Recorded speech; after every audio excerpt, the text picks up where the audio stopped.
Right. Welcome, everyone, to the first session of a little game that we like to call Curse of Strahd. Now, this is a brand new game for the party. Some of them may have played through before, some of them may have not. But even if they have, things will be different this time. And for those who watched our previous time, we're not going to start with just they were all taken by the mist, because there would be no fun with that. As such, our view takes us to a figure clad in black, walking down a stone hallway. As they walk through, a faint grinding sound can be heard, like metal against metal. Eventually they stop at a large oaken door and knock upon it. Sigma 9, are you there? Present? How can I assist as I stand up and open the door?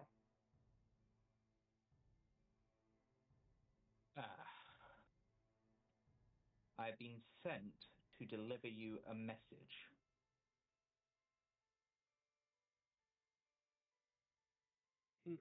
He reaches into his pocket and pulls out a letter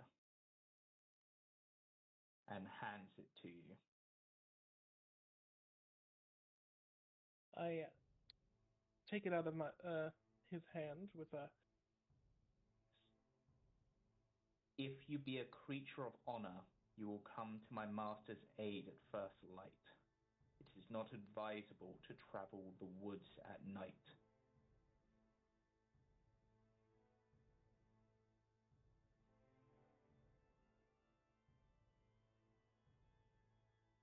Alrighty. And then he turns and then looks back at you for a moment and then says, take the west road from here, some 5 hours march down through the woods. There you will find my master in Barovia.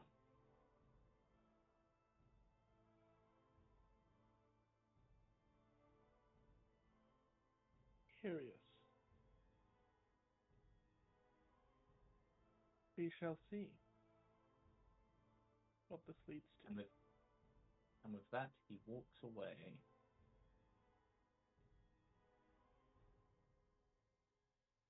I turn towards the fairly vacant cell. Mainly the grindstone, pulling up my weapons and strapping them down, and a few various bits and bobs, leaving it almost completely clear, aside from a few books left on a ramshackle shelf.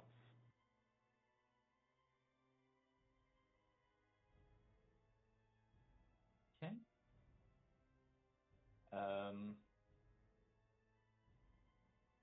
Oh, actually, I suppose as we're doing this, would you like to describe your character for our viewers? Yes.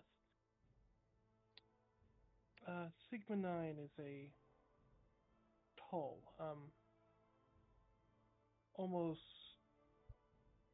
gaunt with his height, probably about 8'5" feet and inches wise. But down the verticality of their almost vulpine head, a seam can be seen, almost stitched together with sort of thick white stitches that seems to go down vertically down his neck. A white doctor's coat, all inscribed with their name in the Greek alphabet and Roman numbering. as though someone might need to keep track of them.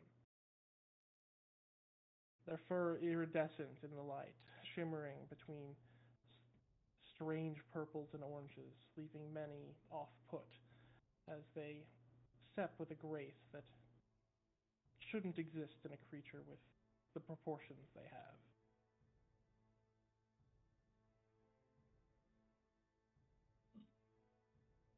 Okay. Definitely an interesting character. So, do you look at the letter? Mm-hmm. Okay, so the first thing that is noted about the letter is that it is sealed with a crest that is unfamiliar to you. Which I will now show you.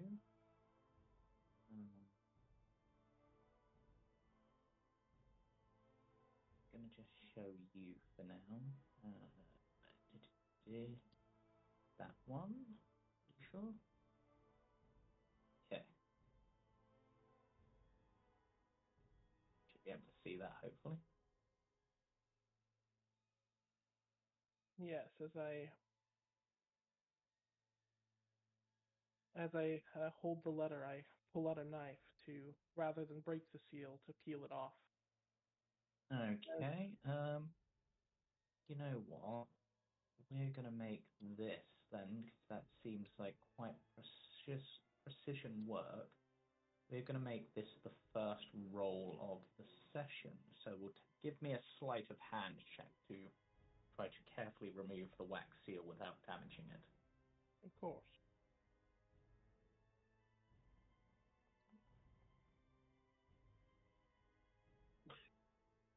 Wow. That's how you start off. Yeah. Well played, guys. Well played indeed as well. You remove the seal flawlessly without any damage to it at all. You're easily able to slice it off and place it down, or even due to that, allow you to have preserved it in some way if you want to take it with you. Yeah, I will put it in a vial of oil to keep it from drying out or cracking. Of a different kind of oil than it's made of course, the wax. Yeah. But yeah, I will put it in a vial of oil so that I can make sure to keep any pieces of this mystery together. Okay. And then I'm guessing you will look at the contents of the letter. Quite. Right, let's show you the letter.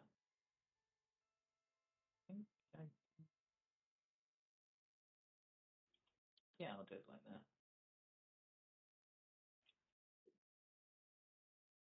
Oh, sorry. Yes? No Something to problem. share with the class? I'm having technical Okay. issues. Sorry, help. Oh, no. Do you want to message me? Should I read the letter aloud? Okay. If you like. Hail to thee, of might and valor. I, the lowly servant of Barovia.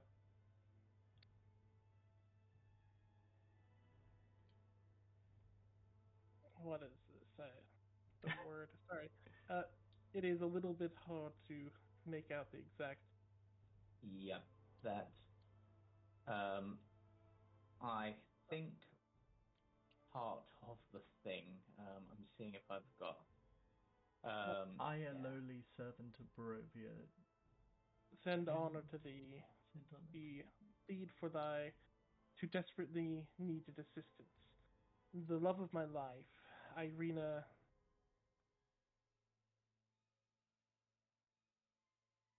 Kolyana?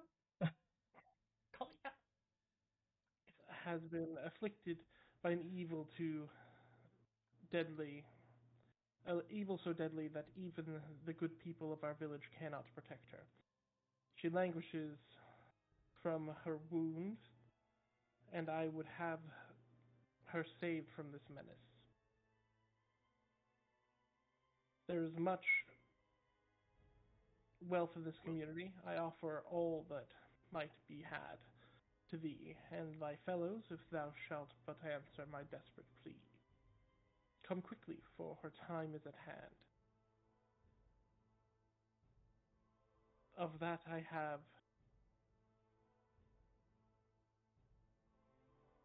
shall be thine. Nice. Golprev Zarovich Burgermeister.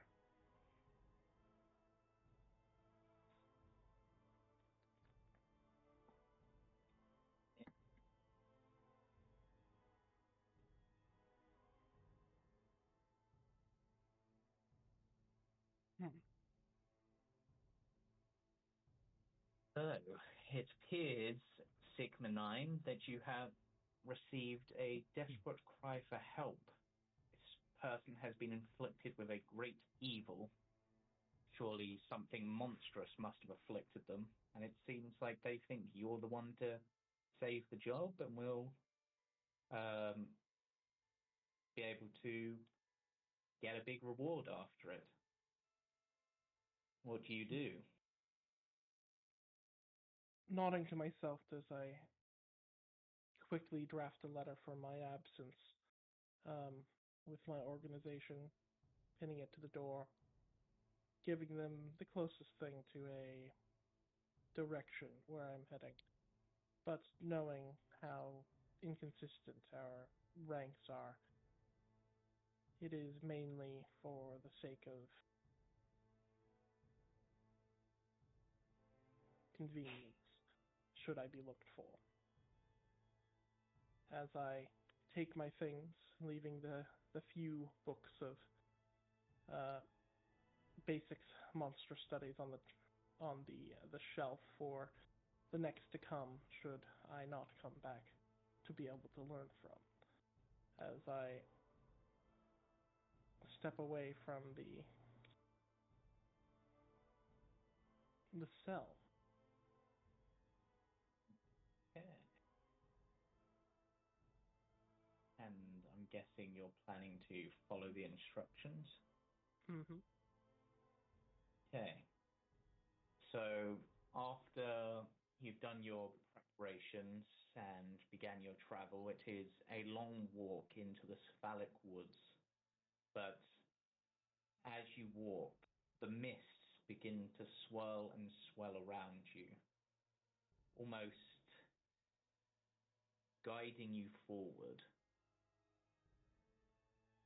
And after a bit longer, the woods themselves around you, the trees seem to shift and change to different trees, less green, less healthy than what had most recently been in your gaze.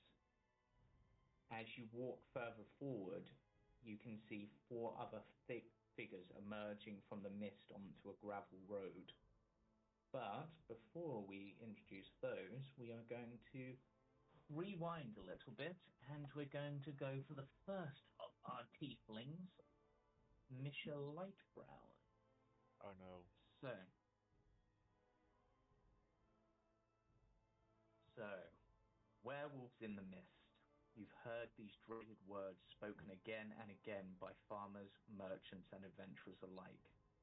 The hamlets east of Daggerfoot have fallen prey to a pack of werewolves that spills out of the misty forest on nights of the full moon, cloaked in crawling mist that seems to follow them wherever they go.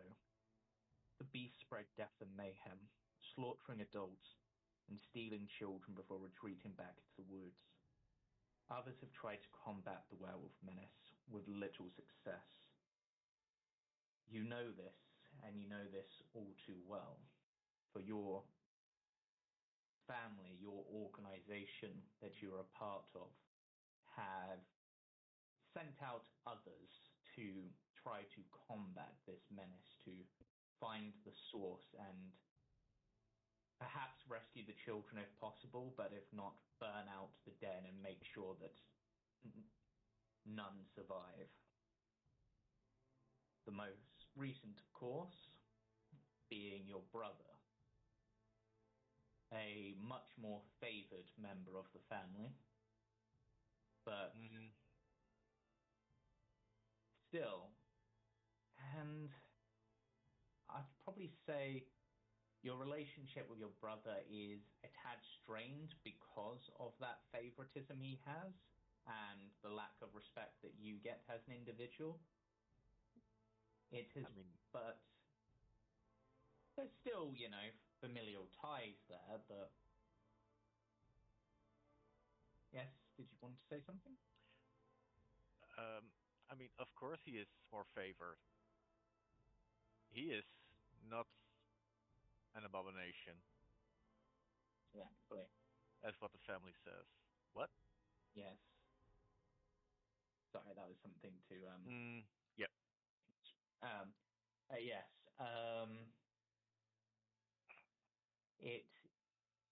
It's been difficult, and normally when your brother goes out on missions, even ones as dangerous as this that have claimed many, he's normally the one that's sent out as almost not quite a last resort, but sort of up there because of his skill. It was thought that the lesser members, higher than yourself, of course, but still lesser than him, would have been able to handle this. But clearly they weren't, and so he was sent out. And yet it has been a few months, and he still hasn't returned. Your family have, of course, forbidden you to travel there and try to avenge or find your brother.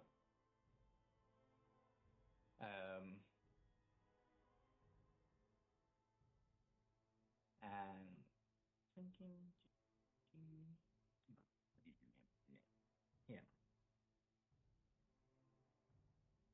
And you have, I would say, probably raised the idea of going after them yourself a few times, but have been constantly shut down. But it's been a long time. And you know the direction that he headed in. So what are you going to do?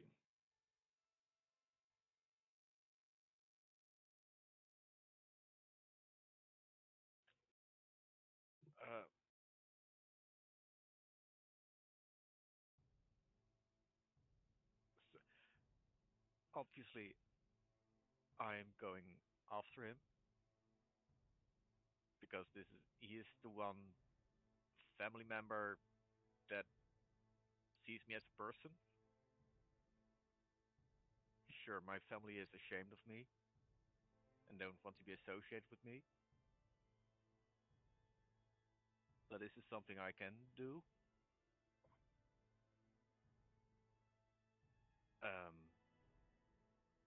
So I'll wait till night when everyone is asleep and leave out to find him. Okay. So,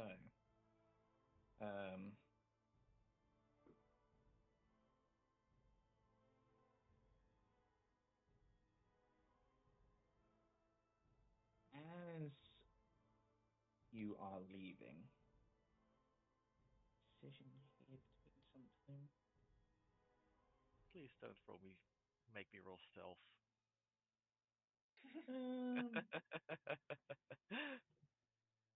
No, I'm just deciding between a couple of things. As you are heading out, a figure steps out of the shadows to approach you. It's a familiar figure, not one of the upper ranks, but, still fairly high up. They look at you with a knowing smile on their face and just be like, well, off to find your brother then, are we? Are you here to stop me? No. I mean, the people up top might not like the fact you're going, but we can't have well, we can't have some of our best members go missing, and if I'm honest, if you go missing looking for them, where's the loss, right? No offense, They of would have course, missed but me. yeah, there might be one or two who will at least be miss having someone to have a go at for existing, I guess.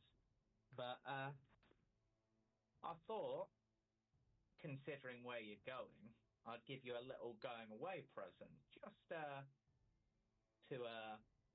help you out and, you know, consider it payment for the job in advance. And with that, he hands you what looks to be a dagger in a sheath. A dagger? Mm-hmm.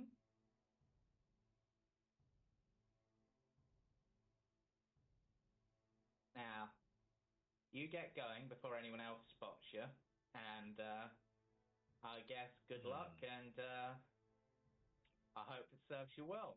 And with that, he walks back off into the shadows without another word. Would you like to inspect your new dagger? Yes, but not this close to the castle. That is fair. That is fair. So, you as head off into the woods in the direction that your brother went in. Mm-hmm. Much like with Sigma 9, as you're walking through the woods, the mists begin to swirl and swell, almost pushing you forward. But I'll give you this moment if you wish to look at the dagger. If not, it's up to you. Now that you're by yourself. Yes, please. Okay. So, looking at the dagger, as you the handle itself appears almost completely unworked. It's just the standard leather handle, though in the pommel you can see a faint engraving of your organization's sigil. But what's interesting is as you unsheath the dagger, there is a strange glint to the metal that, considering your profession, you would recognize that this is a silver-coated dagger. Oh. Why did they coat the dagger and not just the flail? Well, you know, they've given you what they can. Obviously, they couldn't use too much silver, but let's just put a dagger on your sheet. Okay. Yeah, I'll just put it in. What's the silver thing? So that's that done. Just rename it to Lightbrand dagger? Yeah, that's a good name.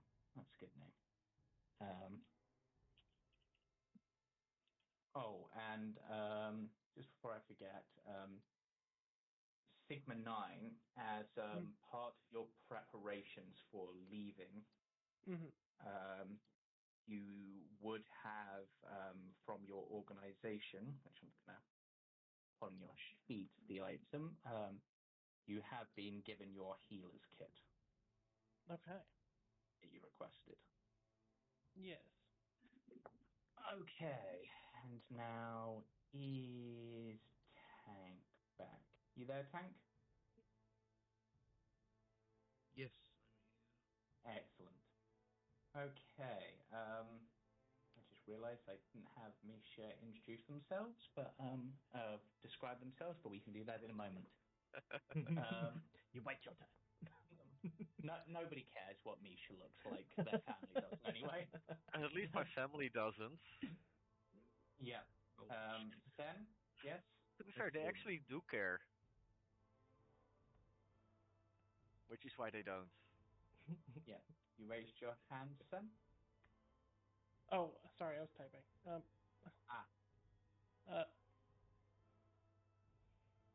Right, I'll just... I'm sorry, I'm trying to clear it. Yeah, there we go. Yeah. Apologies. Yeah. Right, so...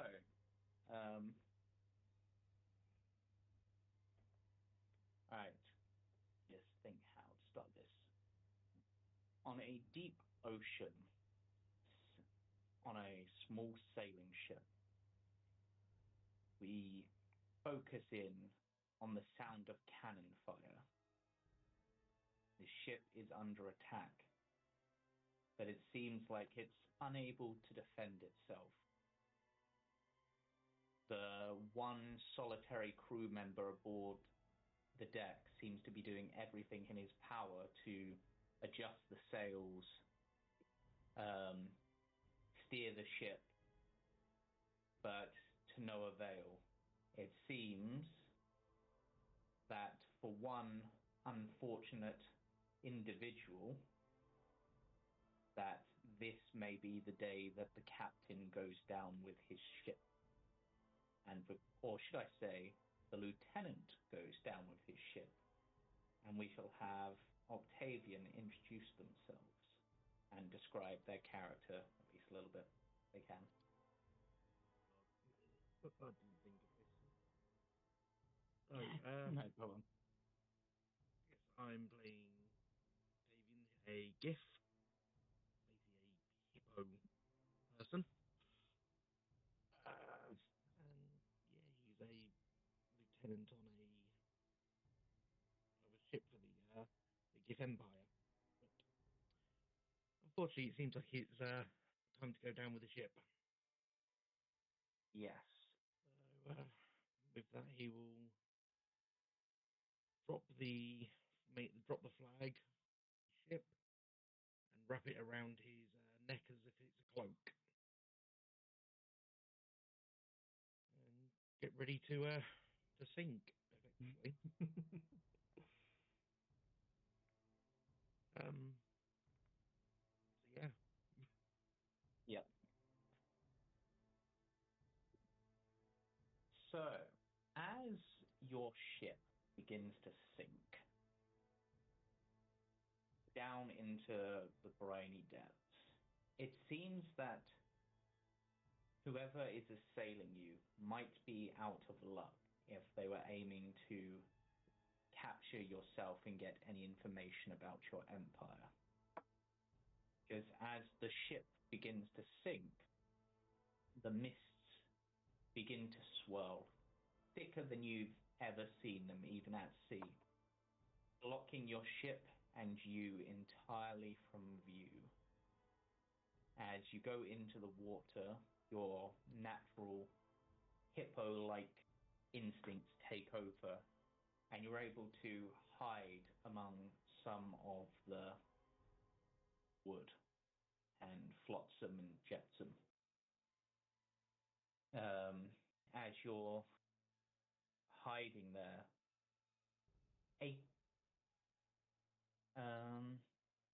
was it a compass that we decided you had as an important thing? Yeah, it was a star chart compass. Yes, that's what I thought. Just reminding myself. Yep. Your compass begins to glint with a strange light, but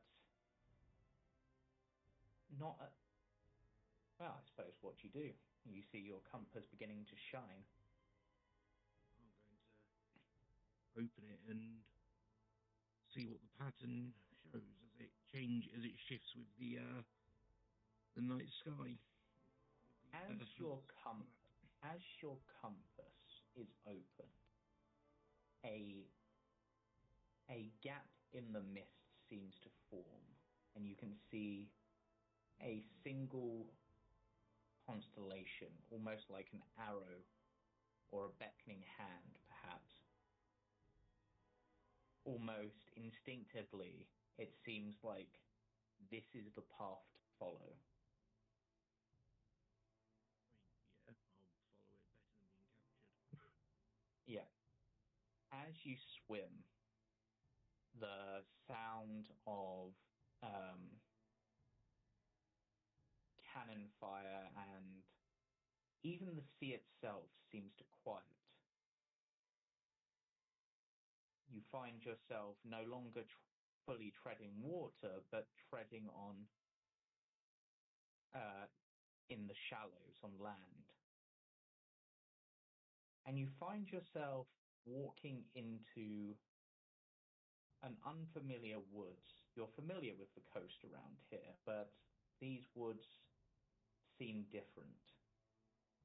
And as you continue to walk, perhaps seeking some form of shelter, the mists begin to guide you, and any sound of the sea that you could have heard behind you fades away into nothingness, and you find yourself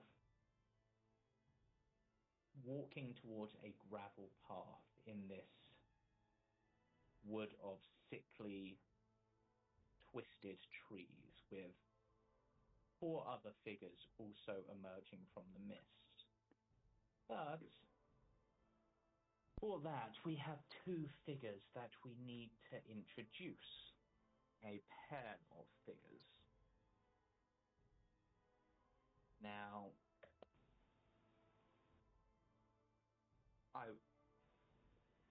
there is a carriage traveling down the road. 2 figures walking beside it. And we'll start with, I suppose, from the dynamic, the more important of the 2 for this particular venture. Oh, Palmar. And we will start with an introduction from Greed as to what their character looks like. Of course. And such. So... I mean... So Greed. Greed is a purple-skinned tiefling. His 5'7" ass would only be described as beauty incarnate. Or so he's probably told you. This charismatic bubble is adorned with jewels head to toe. He is glistening, he is jingling, he looks expensive. His clothes are made of the finest silks, he only drinks the finest of wines. His weapons probably are worthy of battle, maybe, but they're all golden crested and definitely looking more ornate than anything. But out of all of the features that are shown on himself, everyone notices his eyes that, even in the darkness, seem to burn with this yellowy light, as if it was almost like an ember, the fires of Avernus.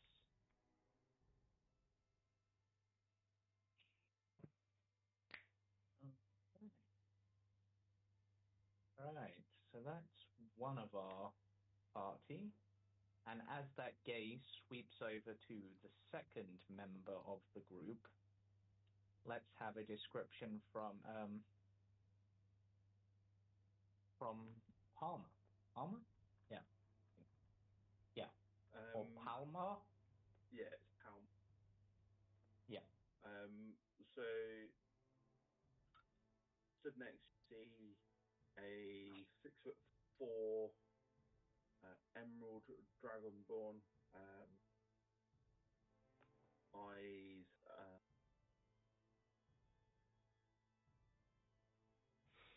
red.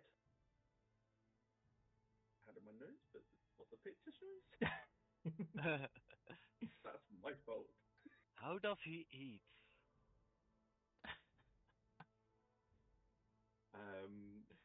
You see, he's adorned in armor, but doesn't carry any weapons. And you can, if you pay close enough attention on his hands, you can see that his knuckles have calluses. They look almost as tough as leather.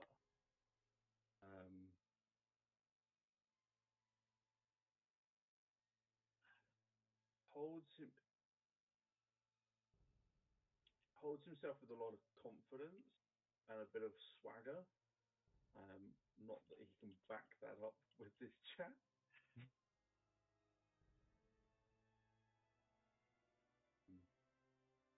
Definitely the muscle in the dynamic duo. Yeah. Okay. So the two of you are traveling, escorting goods to a small town near the coast. Let's just see if I'm... I definitely want to say Greed would probably be sat on the cart. He would not be. That is... Yeah, that is fair. That is fair. Probably would be sat on the cart. But yes. Traveling towards the coast. It's a particularly odd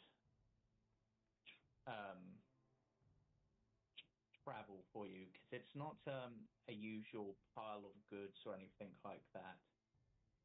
You're transporting a single item. But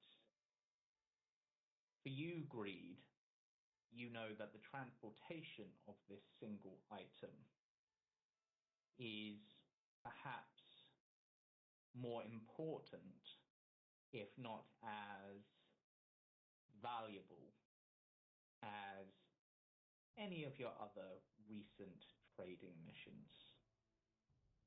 Make money. We shall see. But it is as you are traveling that the mists begin to swirl and thicken. And the horses pulling the carriage become skittish and actually manage to physically break their reins and run off into the night, leaving you with a, unfortunately, unmoving wagon and mist swirling. And yet... I don't want to have to walk, Palmar. I'm not carrying you. Oh, please! You've got legs. Oh, God, we should just wait for another carriage to pass. Maybe we can hitch a ride.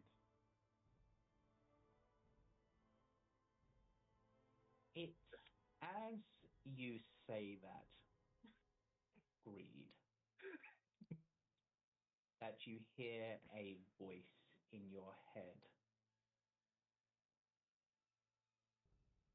The truly greedy do not wait for people to help them. They seek the treasure themselves. And you, my boy, have a delivery to make. I'll say out loud. And who might this be, O stranger in my head? You'll find out when you've made your delivery. Now, don't forget it, because once you walk into the mists, you won't be coming back here anytime soon. Well, I hope not, because my time is money.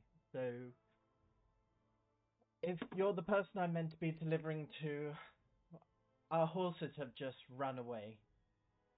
And there's this horrible thick mist that's closing in, so there may be a slight delay. Or perhaps your journey has been expedited. Oh, I don't hope forget the delivery. And with that, the voice fades. The mists begin to swirl, and you can see a faint glow inside the carriage. Palmar, so it turns out that we're dealing with wizards or some shit, and they've managed to find us, which is nice. They may be locating us at this time, but he wants you to pick it up specifically. And I just point to the package. Palmar will just go and pick it up. Doesn't even question. Yeah.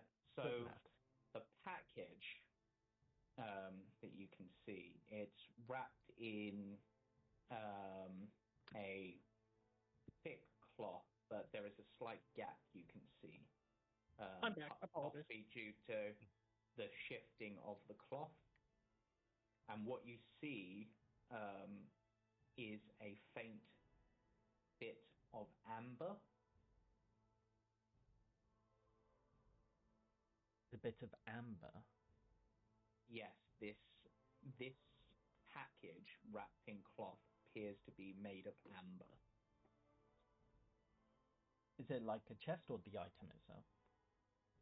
The item chest. itself, it's basically an item wrapped in cloth, essentially.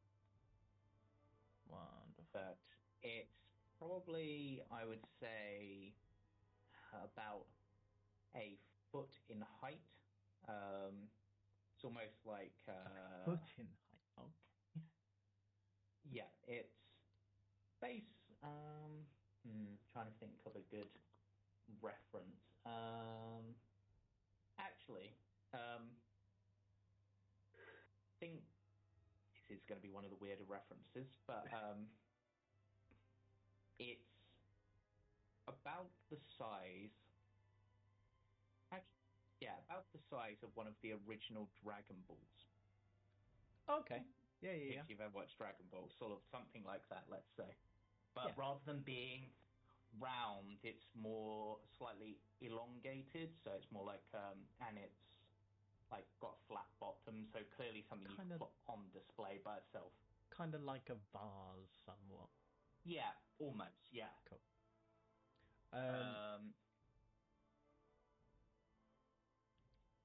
And as you take this, the mists swirl suddenly, blocking out the view of the caravan, and a path opens up, allowing you to walk down without your precious silks being coated by the mist. I just raised my eyebrows and turned to Palmar. Well, that is service. I thought we were doing them one. And as you follow this path, perhaps ever so slightly muddy, you notice the trees beginning to twist and deform, becoming less life-filled and almost like they're trying to reach out and grab you. But the muddy path, fortunately for you, comes to an end as you find yourself walking on gravel. And from out the mist, the pair of you see 3 other figures approaching. A large hippo-like humanoid, a white humanoid thing, and another tiefling who I will now allow to describe themselves. Oh no! I don't want to hear it.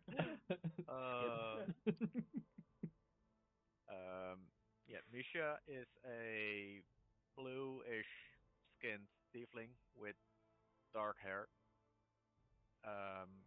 On his left eye, he has this weird purplish light coming from his eye.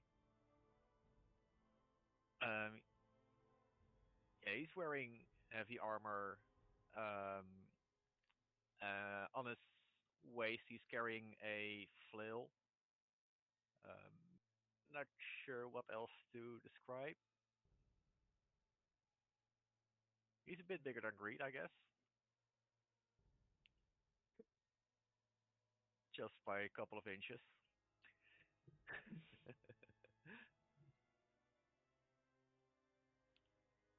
Anything I need to add? No. That would be it. Okay. I'm definitely taller in spirit, my dear. Sure. Right. So,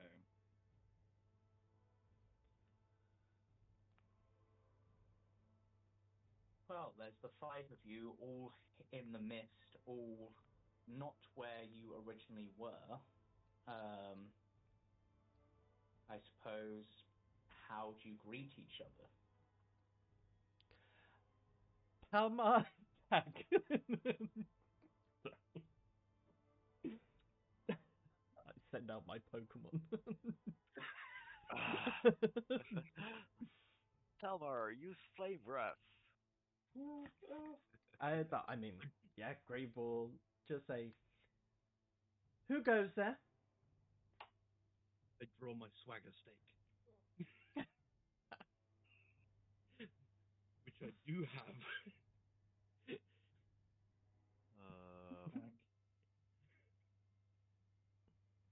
Yeah, he just draws it and sort of has it at the ready to just slap someone with the pommel of it. Is Octavian like old? No, he's like, he's sort of middle aged. He's got a little bit of like grey sort of stubble on his chin, and but he's in like full full sort of Marines outfit. Think like colonial Britain. Well, aren't you precious? Look at him, Palmar. Look at his little suit. I don't have to fight him, do I? Don't make me hit you with this.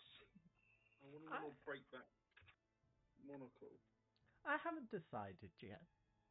We'll Leave see my where monocle this goes. alone. And so, who are you? And I see you have two friends with you. I got no idea who these are. I was on a ship. Ha! Do I... Sorry, do I know who... Sunk. Go. I was just saying my ship sunk, and next thing I know, there's mist underwater and an arrow on my star chart. Ha! You got this. And You got the mist as well. yeah, next thing I know, I'm in a woods from the bottom of the ocean. Bottom of the Every lieutenant goes down with his ship. what ocean? I thought it was every captain. I was the captain. My rank is lieutenant. He'll do like a very sort of elegant, like, sweeping bow and Octavian at your service. Oh. Greed will almost mimic it, but a bit exaggerated per se. It's like, oh, my apologies. James, quick question. Do we actually know who we're going to see? Do we have a name for who we're delivering to? No, you were basically given directions and that you would meet someone on the way who would then give you the next step. It's not an unusual thing for you that you'd get some, shall we say, less reputable characters who want to hire your services, but they tend to pay the best. So having some eccentric thing like, take this item to this place and then you'll get the information on where to go next, sort of thing. Okay. But it seems like, to you perhaps, that this mist and this voice in your head may have been the next set of directions. Gotcha. Well, Breed's gonna attempt to put two and two together and is going to walk up until about 5 feet away from each of you, and we'll just look Octavian up and down and just like, no. He'll look Misha up and down, just like cock his head. It's like, no. And then we'll get to see. And we'll look them up and down and almost recoil a little bit. Only a bit. It's like, I don't suppose it was you that sent me the message.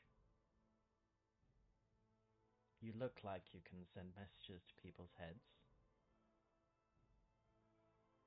Of all my skills, that's one that I haven't developed.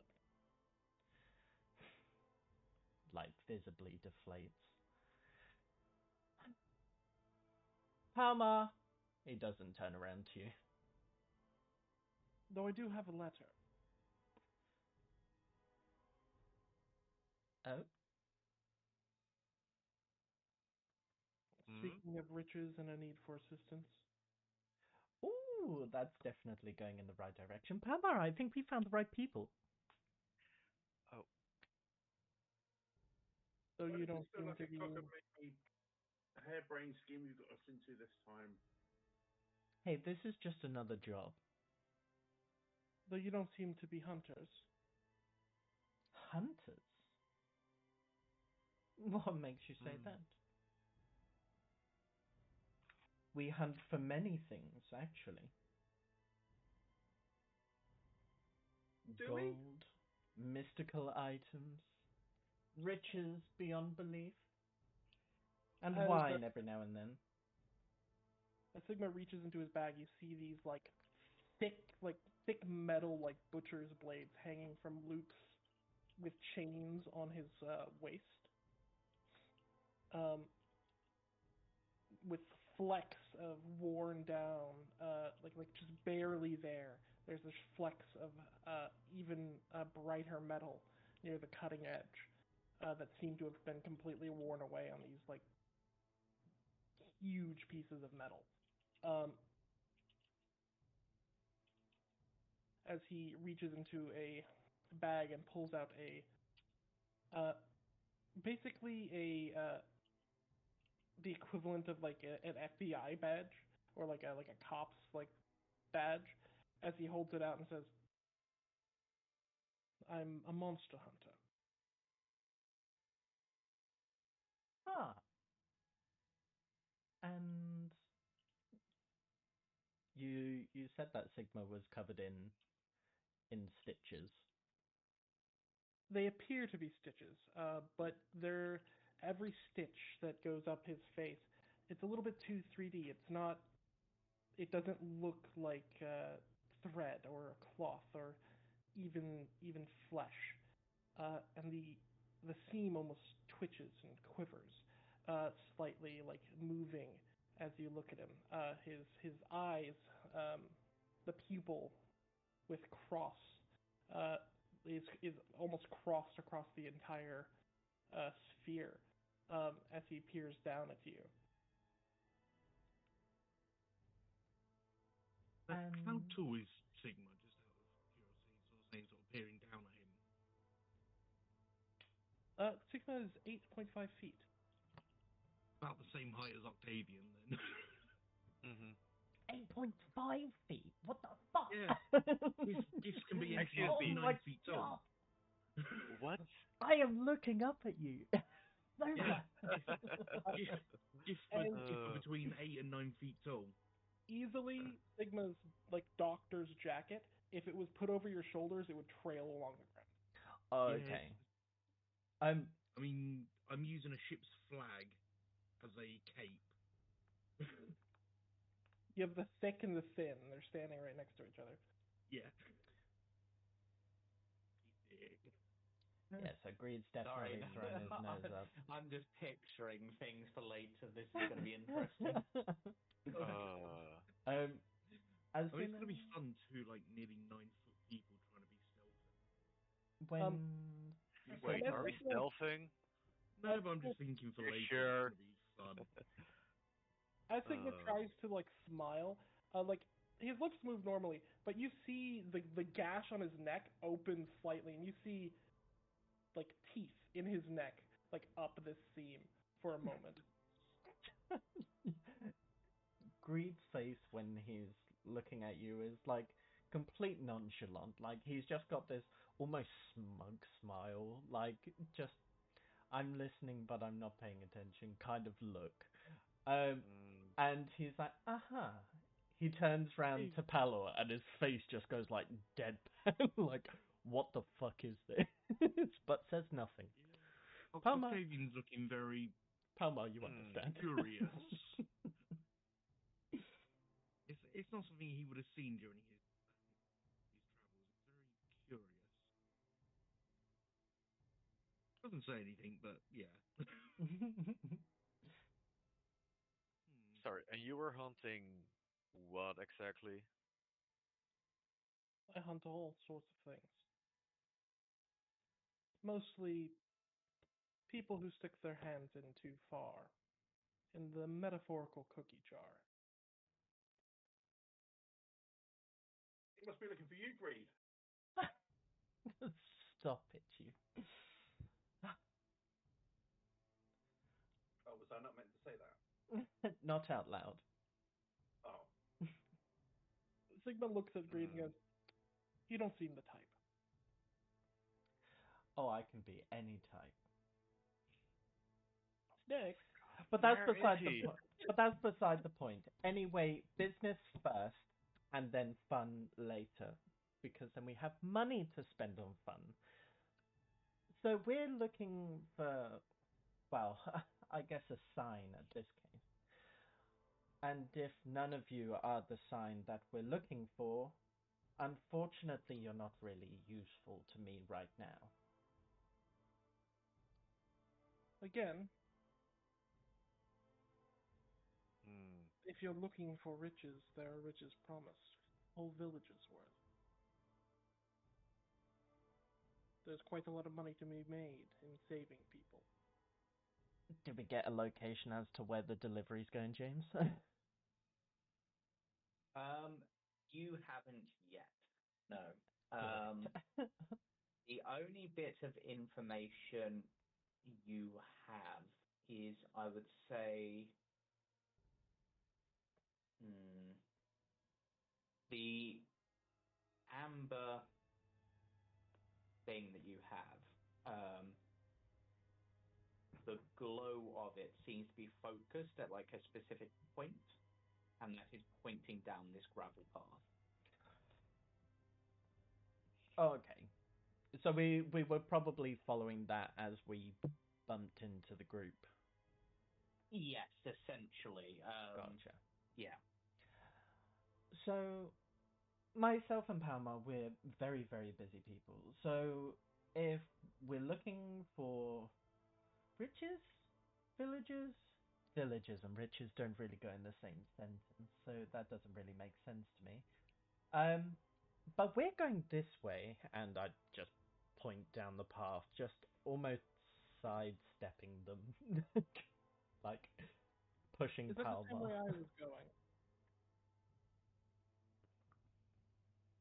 Sorry, what was the question? What way are we going? And apparently the two of them are going the same direction. And for you, Octavian,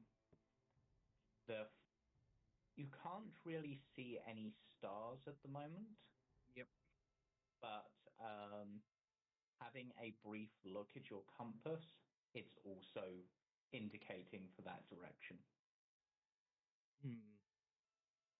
I will mention this. My star map is pointing in that direction as well. It's what brought me here, so might as well follow it. You sort of close it and tuck it into like his breast pocket. Have you heard anything? Any of you heard anything about any lycanthropes nearby? Lycanthropes? Because if not, I might as well follow you to the next town and ask around over there. Would I even care what a lycanthrope is? No. I mean, No. You probably won't care. I mean, I would probably know what one is. It's never would I know, it's just would I care to know. Yeah. Octavian, I'm going to give this to you as you've got quite high passive perception. Yep. You can see, yes, you you've got a 16 passive perception, so pretty good. Oh, sweet. Okay. You notice in the mud beside the path some wolf tracks going towards the town. Oh. I'm going to do Signal, you said about the lycanthropes, wasn't it? No, Misha. Oh, Misha, sorry. Misha. I'm going to look over at Misha and go, lycanthropes are werewolves, aren't they? Correct. Well, Or not that really, sort of but thing. they can appear as werewolves. They're not from them, is it? I'll point at the tracks.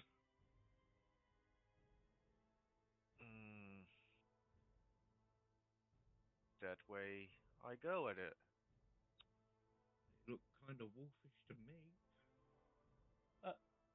Can Sigmund lean down to the track and basically like put a finger like in the track itself before like bringing it up to his lips, like doing that ranger thing of like putting anything to your nose or lips to figure out like what it is? You can roll me a survival check or a nature check. Yes.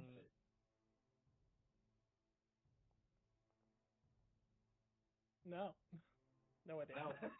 No, From a nat 20 to a 1. this The dichotomy. you're pretty sure is the footprint of a giant chihuahua.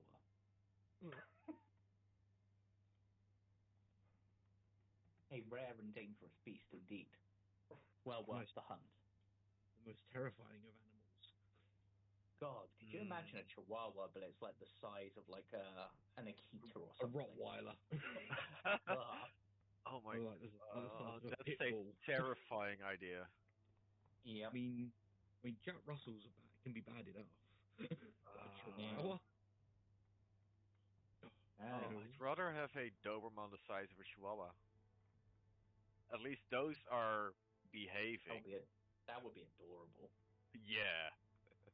I mean, I'd just be happy with a box of the size of a Chihuahua. Who would seem to be a mongrel of some sort. They seem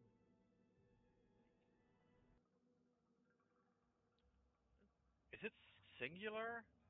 Plural? Can I check? You can give me, I would say, also a survival check. I can do this. I can do this. I can do this. I did it. I don't know what I rolled. I did it. Yeah, rolled, but it looks like it might have just rolled to me. I had it to private GM roll. Yeah, no problem. Yeah, so you rolled fine, and you would say there's probably a couple of tracks, not enough to be like a hack, or you sort of think to yourself, two's not going to be enough to deal with my brother. There's got to be more somewhere. But the fact that there are another group. Exactly. But the fact that there are two wolf tracks going so near civilization and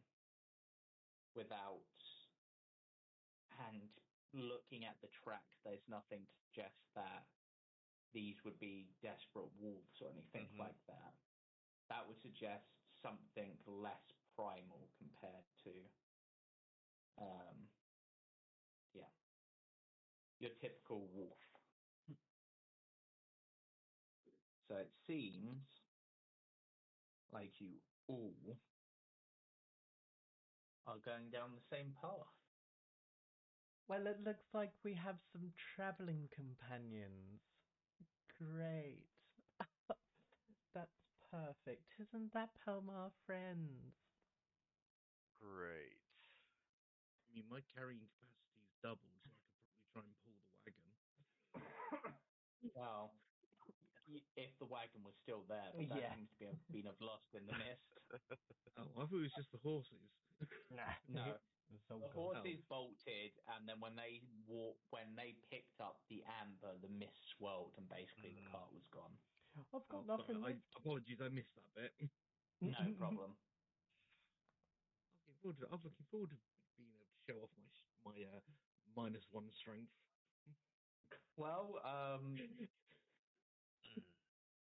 Greed, someone has just mentioned how strong they are. If you're looking for someone to carry you, perhaps. No, there's not that trust there yet. No, it's more. I'll just look at him and go, "You're just scared of heights." Look, I'm looking down at him. I'd be scared of you sitting on me. I mean, wouldn't most people? Sigma clasps their fingers together, and they smile. It's almost exactly that same awkward smile as before. Looks at Greed and Palmar, Misha, and goes, "Goody, people to be traveling with." I mean, I weigh almost 1,000 pounds. Big boy. You are terrifying. Weighs more than a Mini Cooper. 8.5 feet tall, nearly 1,000 pounds in weight. In fact, you are bigger than a Mini Cooper. Yes. What is a Mini Cooper? A mini. So, A car. So yes, car. it's a car. Yeah. Have you seen the Italian Job? Oh yeah. Oh, in character, I meant. Out of character, I know what Mini Cooper is. Oh, jeez. Silly. The Italian Job was 3 horses. Yes. 3 horses to rob a vault. I love the theatre. We're quite happy to have some companions, aren't we? Sigma almost says to themselves, muttering. I mean, Greed will respond, yes, we are. Note to self. Watch out for that one. Greed, why is he talking to himself? Oh, they weren't talking to me? Oh, that's just rude then.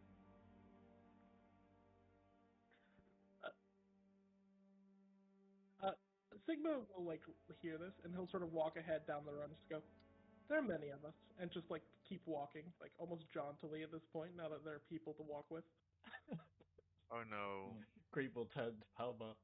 Now that was weird.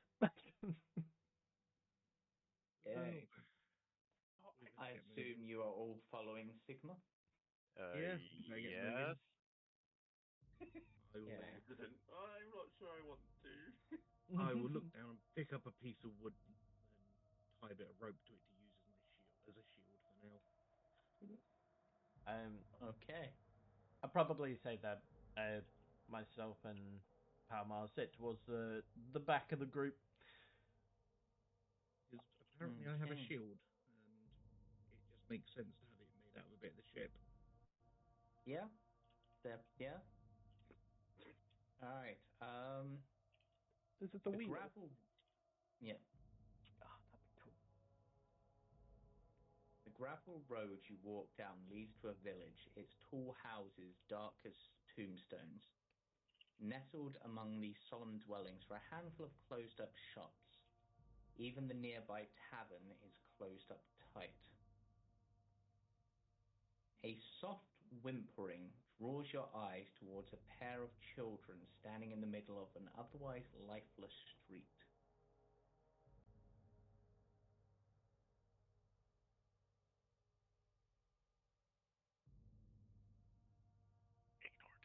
I was gonna say Greed is not talking to children. After game I want to, but Sigma, despite any protestation from anyone else, will immediately approach the crying children. Oh god, they look like that. Oh, they're crying? Yes. Oh. Their skin's purple. I'm seeing clear of them. Ah, yes, send the scary one to the children. They're whimpering. Okay. I Be will. whimpering if we walked up to him. Okay. I will shield the children from Sigma. Sorry. Well, hello there. Uh, Ah! why? Why are you out there? Where are your parents? Um, uh, there's a monster in our house. That's why we're out here. We're running from the monster. You don't want to be there anymore. Monster? Yeah, it's in the basement. That's what Can Daddy I always says. sense the monster? From here? Oh, jeez. What's the range? No, It's not probably from not here. even No. close. 60 feet. No. Yeah. But it's total cover there. If it's inside, Yeah. yeah. Yeah, and they're pointing to down the road to a tall brick row house that is 2 infected Oh, days. Yeah, so it's not like right here where you are, essentially. so If you want to retract that because yeah, I can make okay. that clear, then that's fine. Don't Then take I to use retract divine at least sense. until I get back to their building. Yeah. I thought we were next to their house. To any onlooker, Sigma looks excited. Like they're slowly curling into like a bigger smile as they like their eyes widen. They look a little crazed hearing that there's a monster like so close, so ready. So I'm not sure if I mentioned earlier, but my time is money. I can't be running around chasing after monsters despite these darling children and their dilemmas. Their dilemmas are not my problem. Me and Daddy have lots of money. They're the wealthiest people in town. Their problems are now my problems. Okay, Palmar, onwards. What shall I do with this? where Fight are with your this in my parents? hand. Would it fit in your bag? Yes, it would. I'll say it'll fit in the bag. Sorry, what was the where are your parents? Was that Yeah. someone said?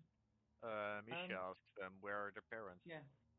They're inside the house. They keep the monster trapped in the basement, but they haven't been able to deal with it.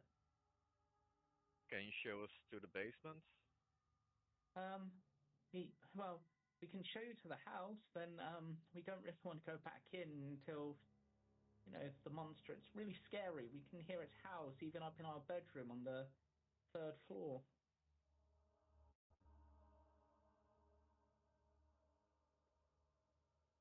Sigma almost Okay. twitches, like hearing like there are people like messing with the monster, and that's why there's a monster. Like, Do you, did, can you describe what the monster looks like or what sounds it makes? We've not seen it, but we've heard horrible howls from the basement, like um, like it's enough to chill the very bones and stop, make your blood run slow. Like an animal? Like a ghost?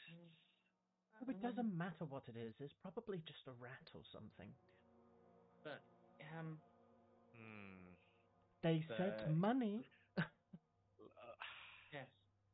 Let's go. Yeah. Yeah. So, Mummy and Daddy keep it trapped, but there's also baby Walter in the house. If you can save them, I don't know. I mean, not. Yeah. Who? Sorry, baby Walter? Yeah, he's in the 3rd floor nursery. The nursemaid looks after him mostly. Mummy doesn't seem to like him very much. I'm not sure why.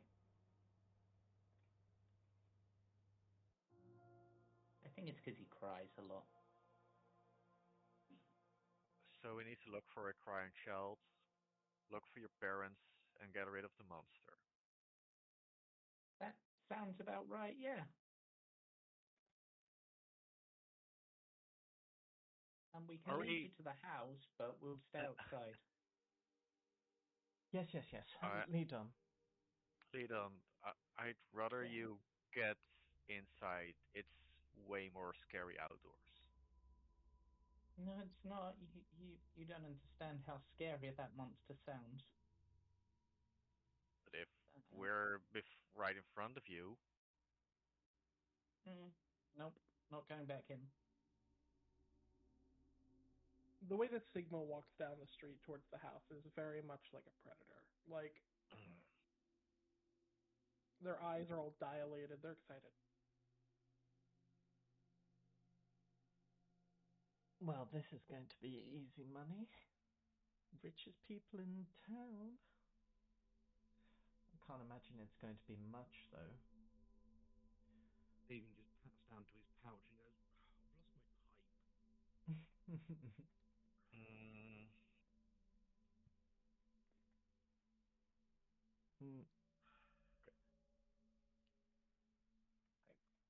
Okay, where are the children? The children are walking. They sort of stop at the bottom of the stairs and point upwards. We're going to go hide in town until you've dealt with the monster. And then they run off. Wait. How do we get to the cellar? Is it locked?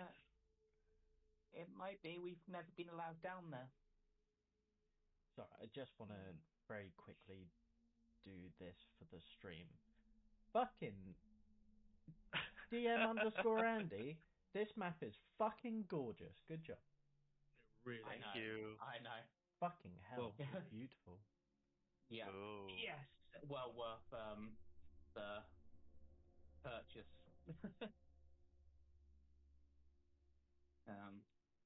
But yes. Let me get my other set of notes up. So, a rusted wrought iron gate rattles from amidst the mist that strangle the street.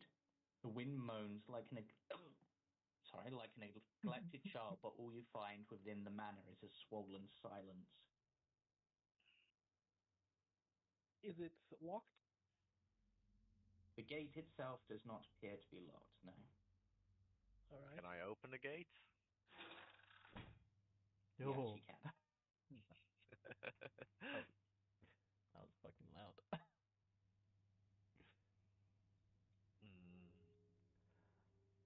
Well, Please tell me this is an angel statue. Yes.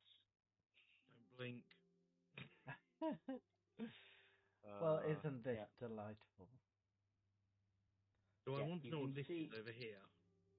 Excuse me, what? Misty. What just happened? Yeah. Oh. I don't know. It's got Misty. So this appears to be like an ornate sarcophagus. It seems that this family have quite a bit of wealth to have something carved out here for their family. Not open that. Or perhaps, I'll say, for someone like you, Reed, who knows, probably knows the nobility a bit well with your fanciness. This doesn't seem like the usual place you'd have a family grave, but perhaps this family was wealthy enough that they even made one for, like, the gardener. Oh, really? And they put that much effort in, so... I'll just look towards Palmar, point towards the grave, and then give a thumbs up, just with the eyebrows raised. Like, we're in good here. We're definitely in good here. Yeah. However, as you have been approaching the house, the mists have been swirling behind you. A chill hangs in the air, and you can feel the mist almost clinging to you, making you shiver somewhat. I don't like this. I am going to cast swagger stick. I will. Okay, so two of you have entered the building. Wait, did I? Are the rest Oh. following?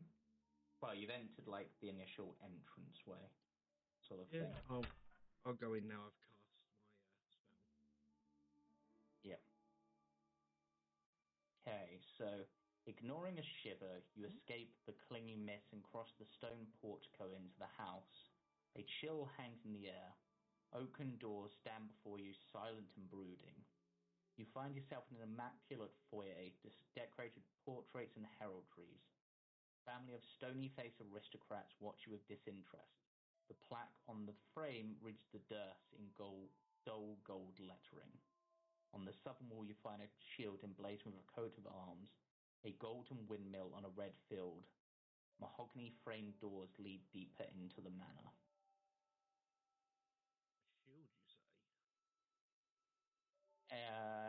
Well, yes, a shield. Clearly one that looks more for Decorative purposes. Decoration. Yeah, decoratives, basically. Is it a shield like a family crest? That's what it appears to be, yeah, like a shield emblazoned with a coat of arms. Okay. Oh, that's, yeah. Is this the same coat of arms as the one that I have on my preserved wax? No, it's different. Curious. I like clearly pull out the wax and compare it before putting it away. Mm-hmm. Yeah. Sorry, James. Very, very quickly. Where's this song from?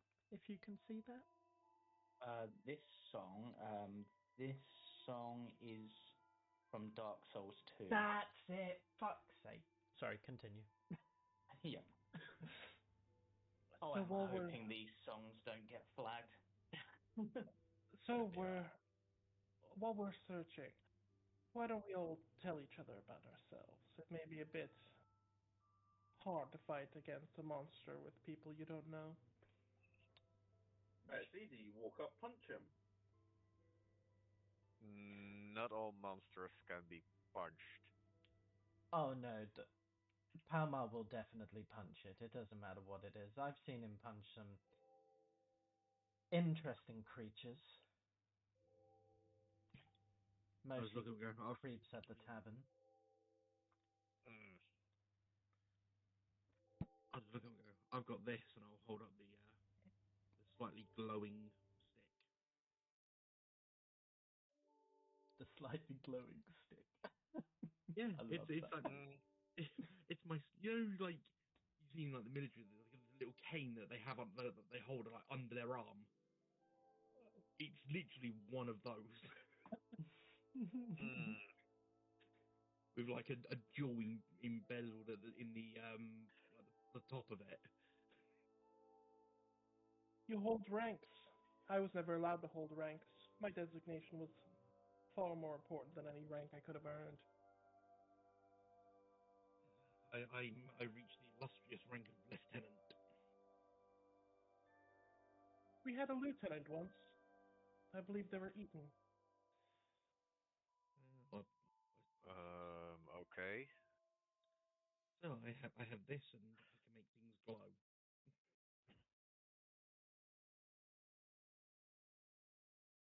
So we're showing off our weapons? That's what we're doing? Well, I can help with at least. As a note, whenever he is speaking backwards to people behind him, he like vertically tilts his head like over itself, like to look at you. So it's the 180 degrees like an owl, but vertically. The other way around. Like, I felt that in my neck. I felt that in my neck. And if he turns like afterwards, you see like his head like turn in a circle, like to line up with his neck, so that he's standing normally. I feel this. Very weird. Very weird. If I could, I would have take a step back.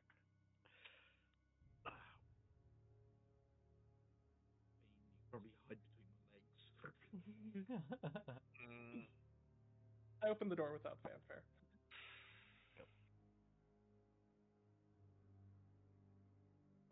Right. Okay. So it's almost breathtaking. In the gloom beyond the foyer, the main hall glitters. Its wood-paneled walls are innately carved by idyllic scenes of frolicking nymphs and satyrs. At one end of the hall, a sweeping red marble staircase climbs to unknown heights. At the other is a black marble fireplace, cold and unlit. Mounted above the mantel shelf is a long sword, a windmill cameo worked into its hilt. And yes, Zaelong? Sir, I forgot. When the children said third floor, is that European convention or American convention? Sorry. Sorry. No, that's a very good point. So, from your American convention, this would be the first floor, correct? I'm European, but this is for me. This is ground. This is ground floor. An American convention. This is first floor, right? Yeah. So from an American perspective, it would be you're now making me double check. From an American This is the perspective, first James, floor. it would be the fourth floor, the third floor. No, my God. No, so basically, this is the first floor, not the ground floor, essentially. Yes, this is I the see. entrance floor. Yeah, so there is the first floor, the second floor, the third floor, and then... And the cellar. The basement. We don't add a zero. Okay, so there's one floor less than I anticipated. Great, I was asking this, because I was looking for a floor that wouldn't exist. Too many floors. Then, I mean, yeah, you don't know. You'll have to wait and see. Well, I guess it's quaint. Please tell me this is not something we hear. Yes. Oh boy. I'm going to use this because it works oddly well. As you are looking about, music floats down the stairs, a harpsichord. It's all right. It starts and stops. Sections are off repeated, this time with a gusto. Whoever is playing the instrument clearly is a novice, but it appears that someone is singing along with it.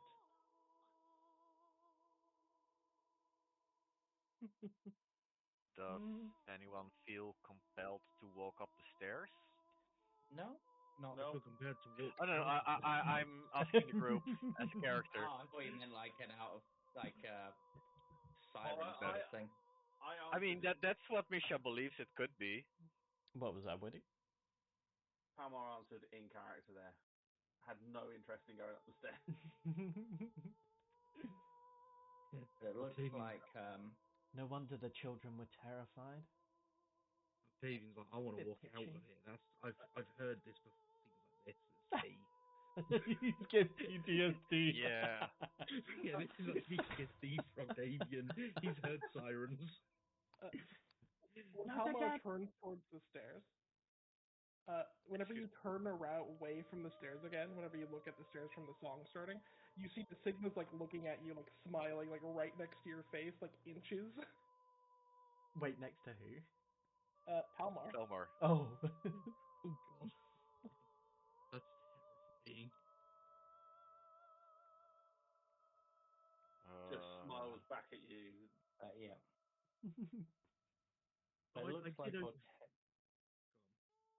Octavian has opened a door. That looks like a dog or something. So, out from the darkness, loom wolves. Their snarls frozen forevermore. And I slam the door shut. Nope.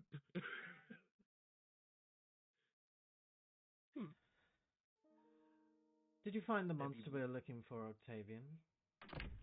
There be wolves in there, and I just sidestep the door. just realised, did we actually introduce our names to each other? I'm We have assuming we not. I Agreed. think I mean, Octavian did. He was very Oh, that's fair. He did the whole sort of elegant bowing. Octavian did. Greed has said Palmar's name like a million times. Yeah. I think Palmar might have said Greed's name once or twice. I don't know if Misha or Misha did not actually introduce himself. Sigma's name is labeled on an armband and also a belt. It is just the symbol, like the alchemical symbol, I will say, for the phrase Sigma, and then the numerals for 9. So it's about head height for Greed then. Yeah. Yeah, but that means nothing to me. Excuse me, sir. Get out. Get out. Can I pick up this sword and run my finger along the length of the blade? I just am curious. Yeah, you can. So this is more of an ornate... I saw that. I saw that. It's alright. It was just a rat, Assistant Misha. GM. Or it was just a rat, tiefling man. You may call me Misha. Ah, wonderful. Another name to forget. So it's Misha Palmar. Flamboyant over there.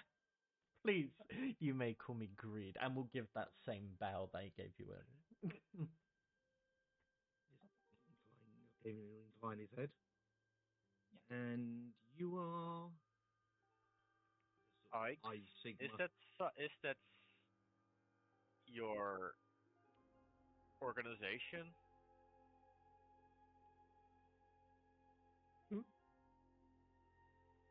Group, family?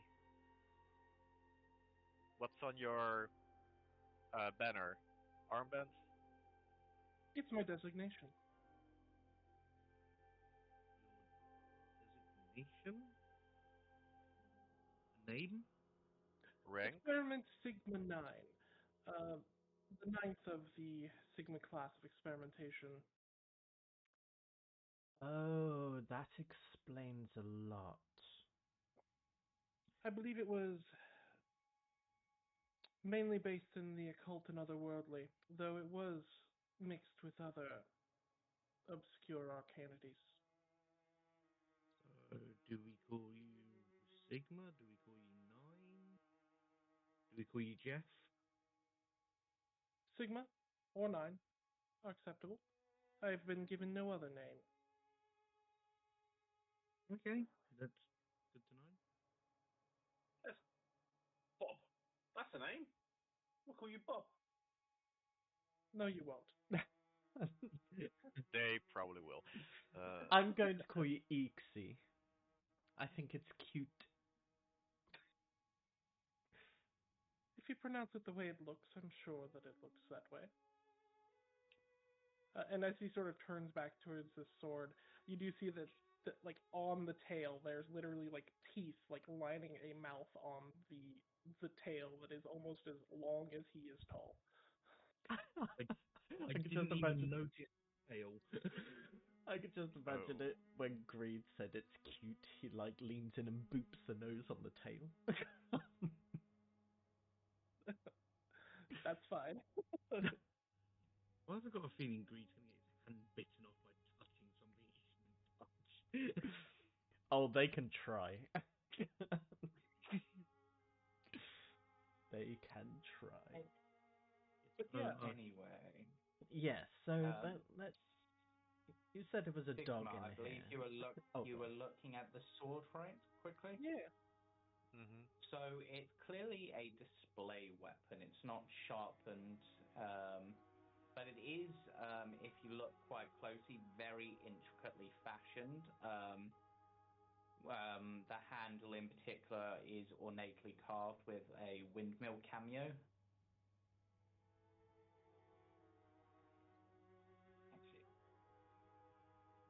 Yeah. Is it properly made? Like, is it just an unsharpened sword, or is it so really a display sword that it would break should it be sharpened? That's a good question. Roll me, I'm going to say, an investigation check. Unless you've got a tool proficiency, that would be suitable. I have a magnifying glass that has, I believe it gives me advantage when looking at, when investigating things. Ability Yeah, to then give me appraise or inspect item that has small or highly detailed. Yeah. Guidance. Okay. So one of the great things, and this should be explained, in this version of the campaign, guidance has a couple of tweaks which make it less, I'm going to spam this because I know that's what players like to do, and I get it, I do it too, and a little bit better. Me? So, You know, never. never. So guidance is now a reaction.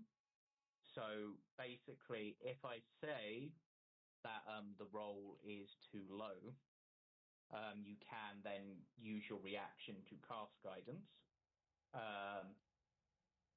You also, it has a range of 10 feet, so you don't have to be right touching them, which is great.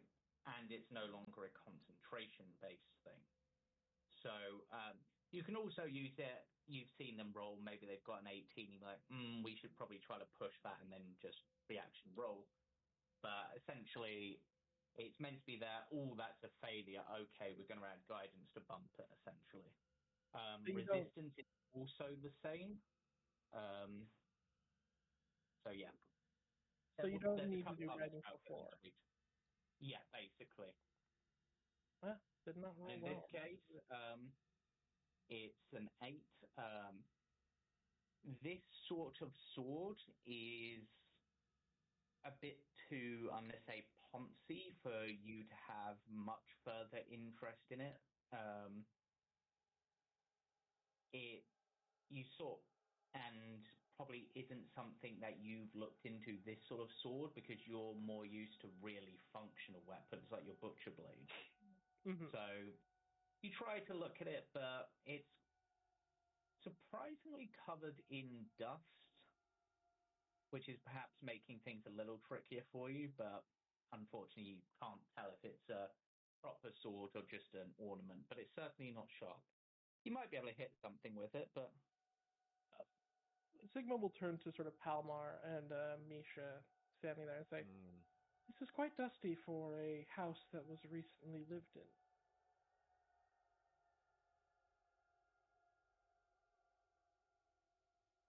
Oh. I mean, it's Surely they on had a... servants if Wait, is it the house is dusty or the weapon is dusty? For now, at least, it just seems that the weapon is dusty, but you haven't really looked around much in detail to see if anything else is. Sigma's basically going, if they had servants, they would have cleaned the mantelpiece this near the front door. Yeah. So it's like... They are being attacked by some monster. They might have other priorities. This town doesn't look that lively anymore. I just turned around. It wouldn't surprise me if that grave in the garden was their previous housekeeper. It could be possible. Also, if anyone wants to look around to see if this place is particularly dusty, other than just the swords, you can roll me perception checks. Yeah, well, I would like that. Sure.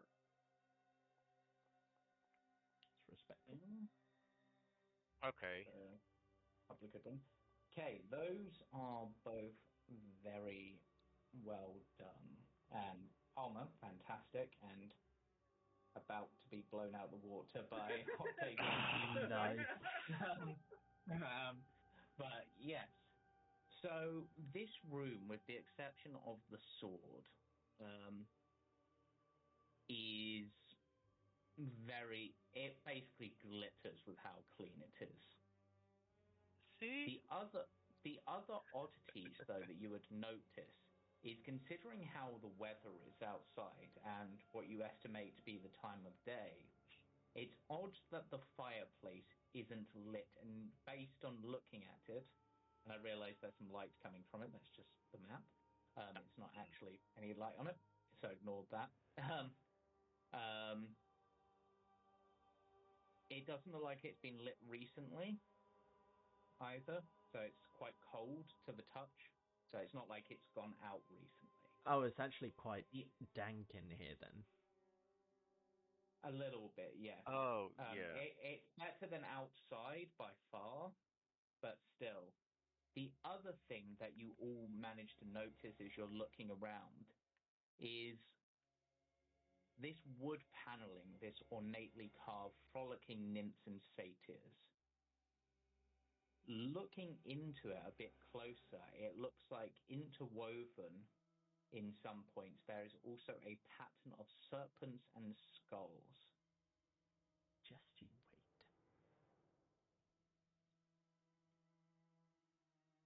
Sorry, serpents and skulls were on the... Yes. So basically, around the map on the wall. Oh, the wall panel. Ornate, Yeah, okay. basically ornate paneling, and most of it, obviously, is dancing satyrs and frolicking nymphs, but curled among it is serpents and skulls. Possibly it's metaphorical of something, but yes. But then, Greed, I believe you wanted to go see the so-called dogs. Yes, I'm just waiting for this rat to peek its little head out. Yeah, so I'll open the door. Yep. And So, I'll take breath and take a step in. okay.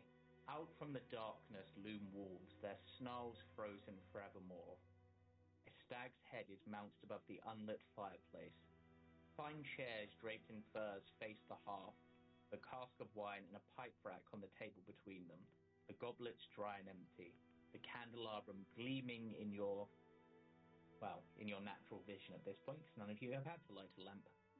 The wax is melted over, leaving little white islands on the table. Cabinets line the walls. In one darkened corner of the table, a chandelier hangs over a cloth-covered table. Did I hear a pipe rack? Yes, there was a pipe crack in there. Would you allow me to just use like a minor version? I don't have like produce flame or anything. The closest thing I have is burning hands, just to be able to like light the candles.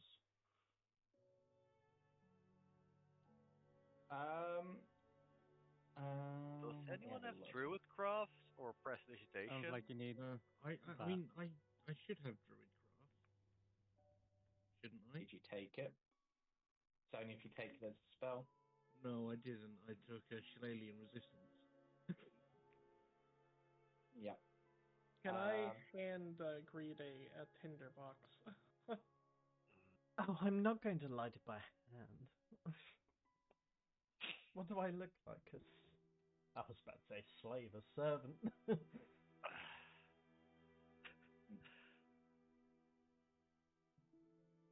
All right. So other than the pipe rack and the only other things of real interest are the two cabinets. I'll take a look at the cabinets. Octavian, as you were like stood behind Greed as he walked in, you wouldn't see him flinch at the sight of the walls or just the sight of the general dimness of the room and the gloom around. But you do see a faint, almost flicker of this purple-esque energy that form around Dada's fingertips. That just placed behind his back as he takes a step in.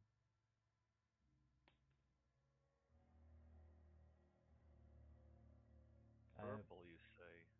Well, I'll walk over to the cabinet and have a gander. So, in the first of the two cabinets, you find an assortment of wine glasses and a small wooden box.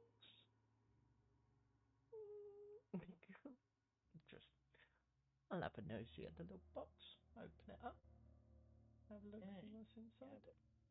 Let's see what's in the box. What's in the box? What's in the box? Exactly.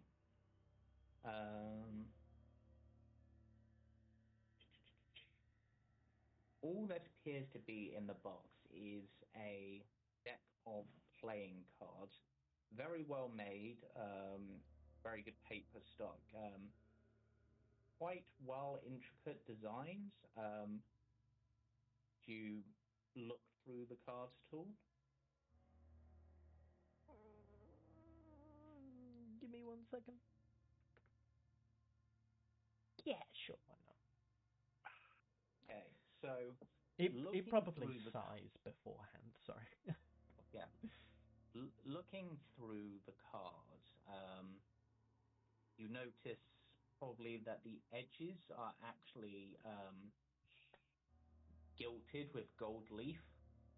That's one thing that would definitely catch your eye. The other two that are probably the most distinctive is the kings of each of the suits. Rather than being like a crowned king, like we'd normally expect, there is a dark-haired man with a long black hair sitting atop a throne. A pale pallor to his skin. I'll just hold up the card towards Misha. Do you think this is one of the parents? They seem a little up themselves, don't you think? He kind of chuckles. Maybe. They don't seem to. I don't see the resemblance, though. Octavian sort of squeezes through the door. Yeah. You did see a portrait of the family as you walked in. Yeah. And it doesn't really match any of them. Oh, okay. Further looking through the deck, the next set of cards that would catch your eyes would be the Queen, which is odd in that it's a brown-haired woman dressed in armor.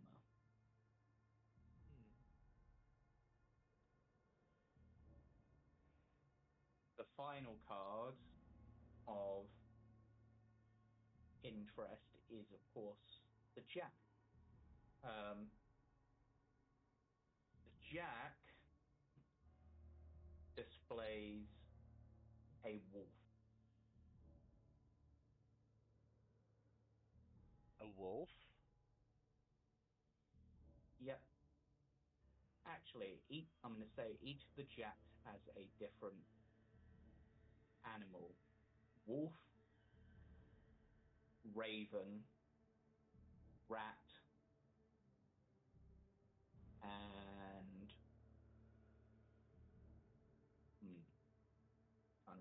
and deer.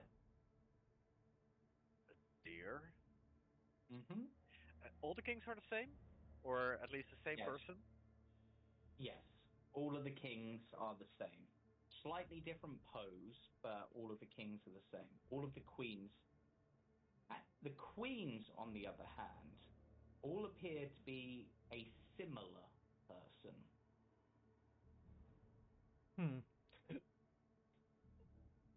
But not the exact same. We have a wolf, raven, a stag? Yeah. Or stag. deer? A rat. Oh, a rat, yeah.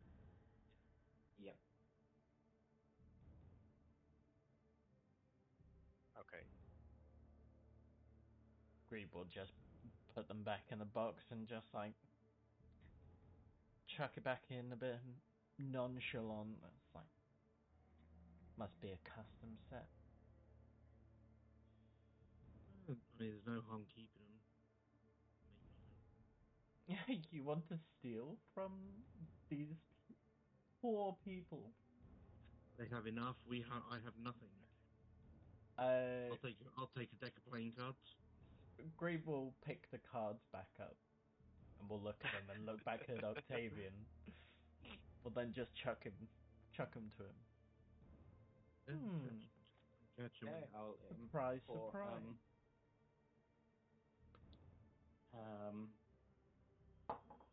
I have imported a play card set onto your sheet. Thank you. Which I'm gonna put. I hope you know some fun games for when we settle down. Of course.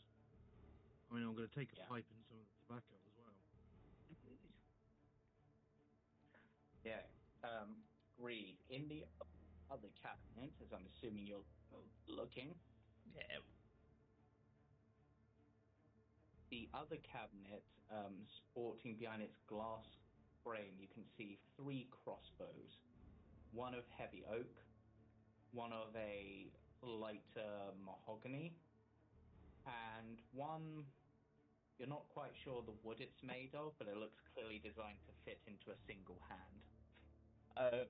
Palmar, you'll hear from the other room Greed call out.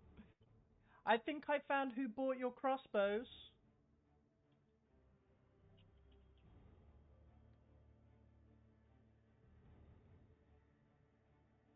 Palmar? I've been muted. No, are you no. joking? That's so sad. Palmar. Palmar. Comes around from his daydream. Crossbows?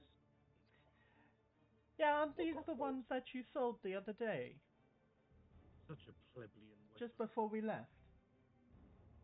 Yeah, they were rubbish. Couldn't hit a barn door with them. I mean... What was it again?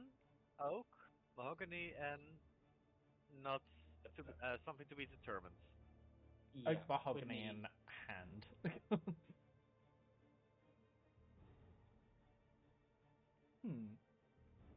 That's funny. Now I'm curious to the third one. What, the hand crossbow? Yeah. Well, it's just a little personal defense weapon. Something you can keep in your handbag.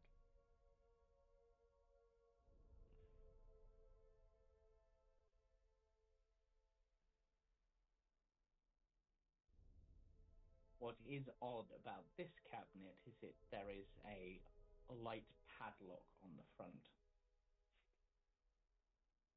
It's strange that So if they'd you want lock it- up such mediocre looking weapons. Perhaps it was to keep them away from the children, though. Slow clap. I bet the devils would cause all sorts of havoc. Nonsense. I was taught to shoot when I was a wee lad. Not these paltry weapons, these plebeian devices. How sturdy is the locking, by the way? Fairly sturdy. Oh. You could potentially break it open, but you're probably better off picking it if you know how. I'll also say that there are 60 crossbow bolts in this cabinet, 20 for each weapon. And they appear like regular crossbow bolts? Yeah, Not nothing unusual about them. like... Nothing unusual about them, no. Okay. Seeing people interested, Palmar's going to walk up, grab the lock, and try and rip it off. everybody give me an athletics check.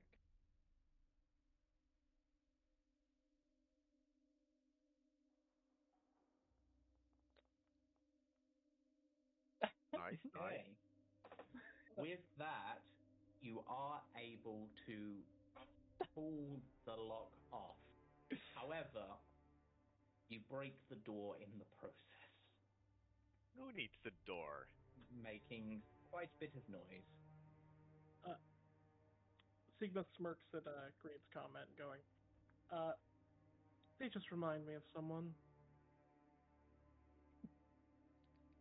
Looks you up and looks you up and down. One.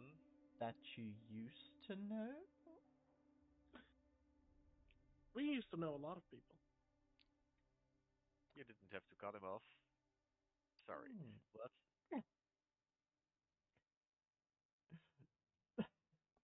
Make out like they never happened. And that they were nothing. Sigma sort of smiles and goes, don't worry. Most of them died screaming to monsters before anything happened. You made it creepy. Octavian leaves the room. Nope, not you lot. Made it creepy. Sorry. Sigma looks sort of like sad whenever he says they died to monsters. Like for like half a second before he like goes back to his jovial strangeness. Greed will take a step back and will just lean against the doorway. Watching and pondering. Good job, by the way, Palmar. Is anyone gonna take a crossbow?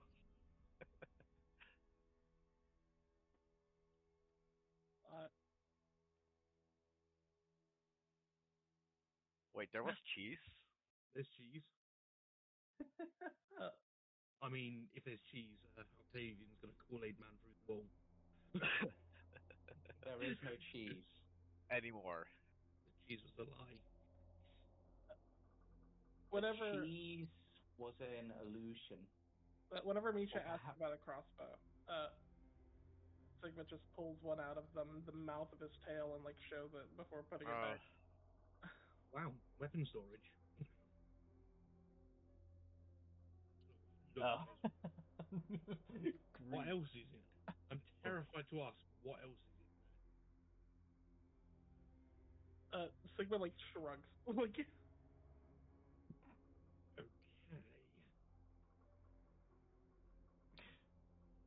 Greed will just go into the second bag on Palmer's back and pull out a like crossbow. It's like, we're all covered. Oh, you already were covered. So we didn't need to break it open. I can use like a firearm. No, Palmar just likes smashing things, if I'm honest. is there any bolts in there? 60 or so. Yeah, 60 bolts, James said. Yep.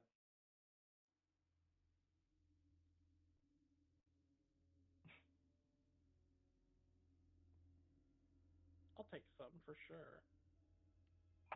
Were there any special properties for crossbows? For crossbows, just the ammunition.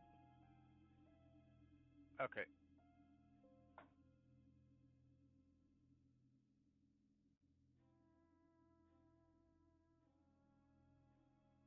Wait, they have sundering. Accept that. I can't see any more of the building, by the way. I can only see this weird like circle around things. Allow me. But where do you want to go? Oh, it's just more that I don't know what the rest of this room looks like. Yeah, I've got a massive. Oh, do you two not have dark vision? I have dark vision. I know It's Woody just- for a fact does not have dark vision. God bless Dragonborns. Why do they not Woody have for- fucking dark vision? Woody for a fact, God. Wait, what? Jesus. Woody, yes. Yes. Dragonborns. for a fact does Dragonborn have dark in vision. Chris's homebrew have dark vision because Oh, Thanks, Chris. Everyone is dark vision. Just a campaign What? late. You're welcome. Meanwhile, Kavar was Thanks, blind Ronnie. all the way through. Senrith, your mic Palmar's is dying. sheet isn't set up for it, I don't think, looking at it. I think the token's set up to have dark vision. Yeah, that'll be why. So It's already done. I will Leave it. On you go. get No, it's done. cool. Right. Very well. So where we go? Where are we going next? Sure. Yeah, I will go in here. I closed the door on accident. Oops. Yeah, Okay. it turns out I'm the idiot with no dark vision. Oh wait, you actually need lights. Okay, is there any way I can turn on the lights? I will hand him a torch if he needs one. I have a swagger stick and a shield. I will hold the torch in my mouth.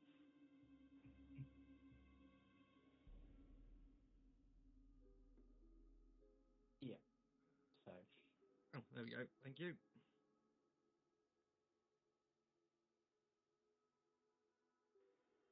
Yep, Right. I've just done that. Thank you very much. Alright, so a crystal chandelier glitters above the dining room, watching over 8 empty chairs. The chairs are high-backed and cushioned with velvet that matched the silken drapes covering the windows. Like the main hall, the walls are innately carved with elegant images of deer flitting among ancient trees. The table is set, all silverware polished to a dazzling shine. A painting of an alpine vale is mounted above the unlit fireplace. Tapestry depicting nobles hunting wolves from horseback hangs from the wall. This, you see, is privilege at its finest. The Durst family lives well and lives large. Oh, we have a name. The Durst family. His father's called Fred. Have I heard of the Durst family? They're nobles. Not a family I'm that noble. you've heard of. No. Is it proper silverware? Oh, Does is seem it to silver? be. Oh, Does okay. seem to be. Nice. Can I lit the fireplace so there are some light source for Octavian? I have a torch in my mouth currently. Sorry, what are you saying? I can't hear you speak. But if you want to light the fireplace, you can. I would like to. Okay, so using your tinderbox, etc., Mm-hmm. making sure that this is the light on the right layer, I think that should be it. The light change? Just, I've got multiple layers of torches here. It looks like it's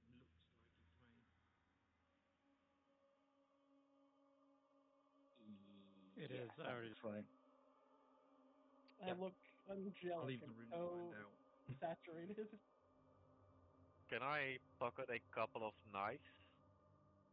Sure. They're silver, right? They do appear to be polished silverware, yes. Is it? I'm going to acquire a fork. Okay. Feel free to add an item onto your sheet, silver fork and silver knives, I guess, for anyone who takes silver. Yeah. Can I add it as a weapon? Yes, but it's going to be an improvised weapon, so I can't remember the rules for that. There'll be That's I can either look a at 1+ modifier or a d4, either or. Yeah, I cannot remember off the top of my head with improvised. Improvised weapons, they're determined by you, so it's up. You choose a weapon So I'm going to damage say die. in this. So a I'm table gonna might say be in like this. D12. I'm going to say in this case, I'm going to say it's a 1+ your modifier, but it will count as finesse if you want to use dex. I definitely do not want to use dex. That's fair. Are those silver trays as well, or are they some lesser metal?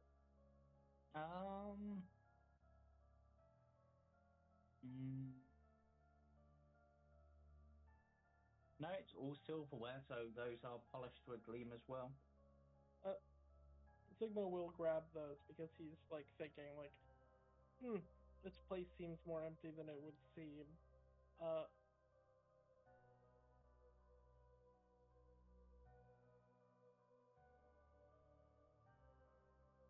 And just hold on to them because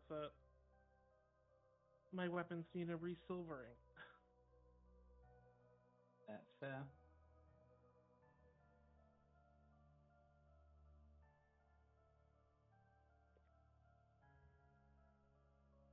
Right.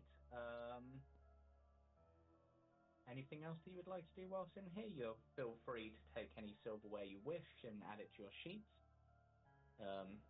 It's there.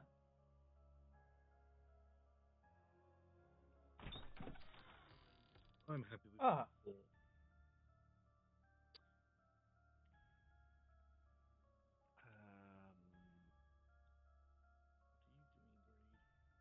Is this how it works?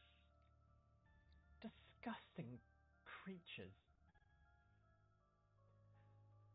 Oh, it's a rat. Almost. Right, so Greed. The kitchen, gloomy as it might be, is tidy. The shelves are neatly stocked with dishware. The work table has been wiped clean. A cutting board left behind is the only oversight. The cutting board appears to have been... looks like they were cutting up meat for something. There's a couple of blood stains left on it from chopping up some raw meat. The iron pipes of the oven snake out like a willow tree caught in a windstorm, twisting up and into the ceiling. The door to the pantry hangs ajar. Should have been. And a dumbwaiter sits in the corner. Wait, who hangs a jar on a door?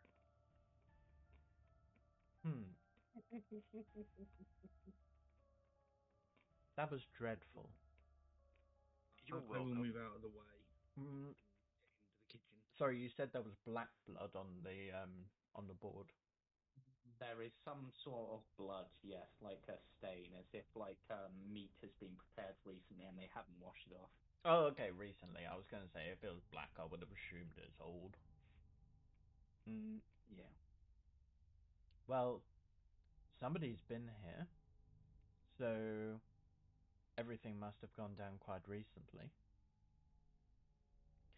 Which is good, so I guess if you really care about their parents, then we should probably hurry, maybe.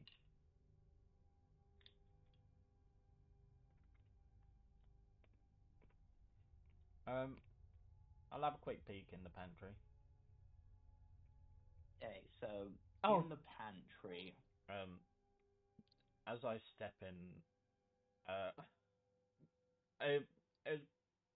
how close were you, Sigma?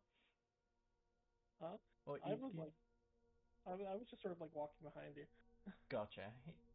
You will see Greed once again stepping into an unfamiliar room. You see that flicker of purple-esque energy, and as he turns the corner, it erupts. And oh my God, we're going the same way that Kate went. Oh boy. You tried to blast a hole in the rat instead. And I shoot myself in the foot. He shits himself. Your Eldritch Blast fires through and smashes into the bit of cheese that the rats were chewing on. In vengeance, they go to nip at you before running past. But they also miss. But you see this purple beam that streaks across and just detonates the cheese next to it. As I'm sure the rat scurries away. Can I try to grab one of the rats as they run by? Like snatch it? You can roll me an athletics check. Sure. And rat, roll me an acrobatics, or the rat escapes. That's fine. Wait, oh there. Can I grab it? As a reaction? Or... You can try. It's an athletics check. Athletics. We have to stop Peter Pettigrew. It's fine. Nope, the rat escaped. Oh my god. No, the rat gets No. caught this time. The red. Sorry, I missed the... Yep, so the rat is caught by Misha. So I hold it by its tail. I will hold out a jar with with holes in the lid. So you want? Tell you're not gonna eat this, right? It's meat, isn't it? Palmar, destroy. What? Why? Who? Okay, sick. Here, have fun. Yeah, I put the rat in a jar. With enough space for air to flow into the jar.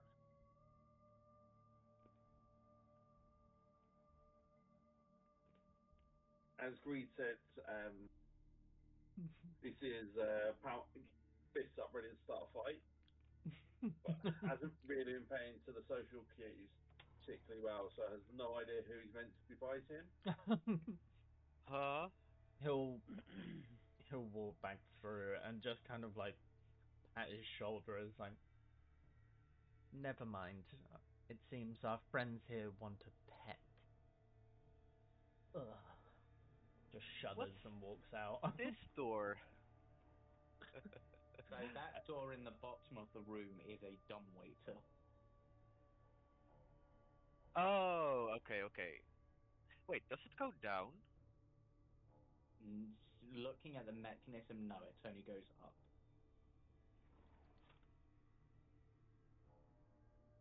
So we've seen.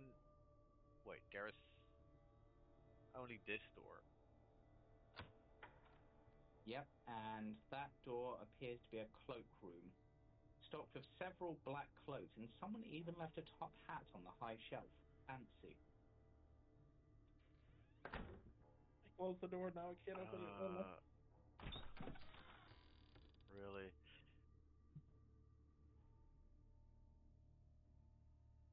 I'm going to pick the top hat up. Does it fit me? It's a bit small. It's like a miniature top hat.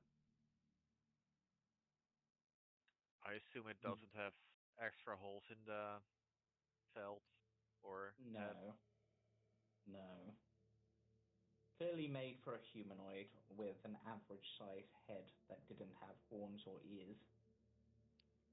I fit it until that specific part. It feels racism. I'm going to look down and I'm going to look between my hat and Misha and back to my hat and then put it on Misha's head. Yeah. Yeah. Wait, your hat or the top hat? My hat, my big admiral's hat. So probably due to the horns, I would imagine it somehow does. Like they're holding it in place. It's a bit oversized and comical, but Sigma tries on the top. I don't. I can't imagine It's a how warhead. sweaty it must be. Hippos don't sweat. Do That's they? a fact. Oh, man. They sweat ink. I'll pass the top hat. I'll put it on and like I fold my ears like to where they like perfectly fit into the top of the hat. I will take my hat back.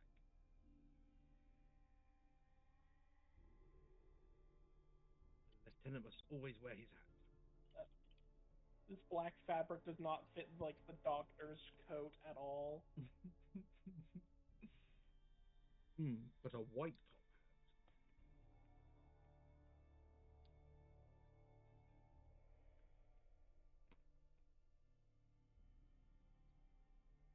So, Have a look in the cloakroom to see if there's anything else in there. I'm going to squeeze into the cloakroom and see what else is in there. there are some cloaks. That's about it. No more fun hats. I think that's what you'd No. expect from a cloakroom. Yep. No more fun hats. Okay. Very well. Should we go and investigate what the noise was upstairs? We I'm likely curious. should. I'm curious where the entrance to the cellar is. We've been all around the house. Yep. There isn't an entrance. Seemingly, there is no entrance to the basement on the ground or first floor of the house. Tank. Sigma looks at the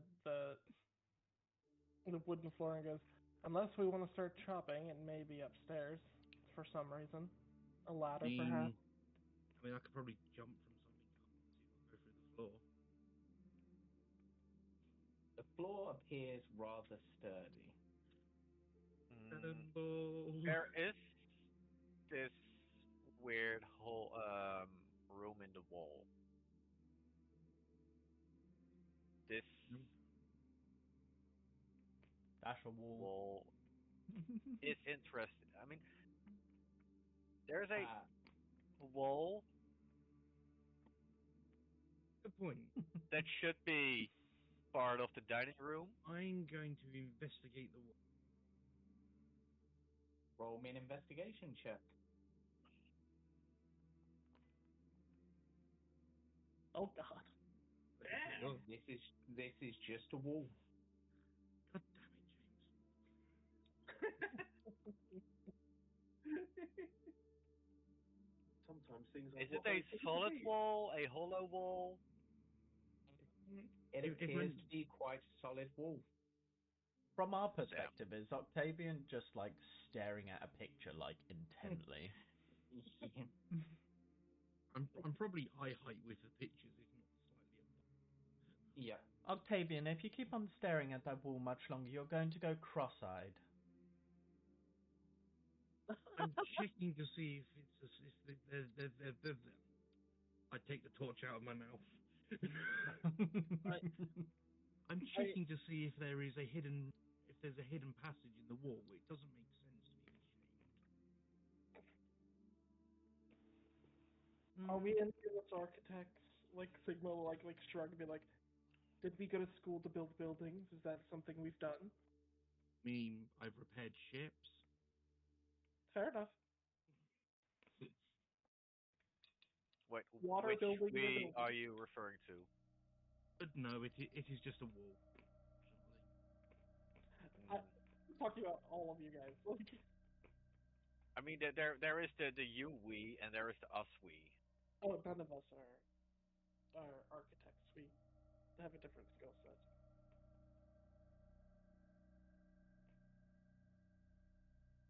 Engineers over architects.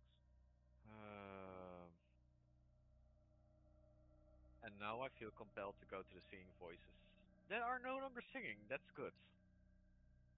Yeah. Palmar's is there on occasion. So Palmar's in the fact that people are just staring at walls is just going to walk upstairs and force people to follow him.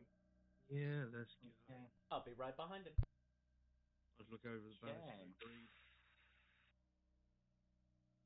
A cold draught sweeps down the marble staircase that delivers you to a darkened hall.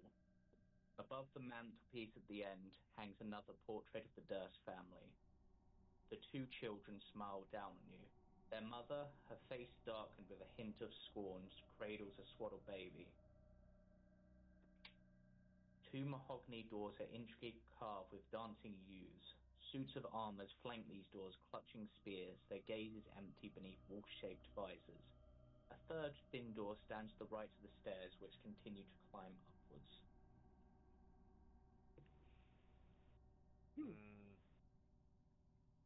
Already did. If I breathe in for the first time, since we've got in here, what does the air taste like? Like, for someone that doesn't normally breathe? As you've gone up, it's got a little mustier. Okay. Someone disappeared. Who disappeared and why? They fell downstairs. Okay. Oh, well, Can you've I light the fireplace? You I can may. spell down Family Death Pose.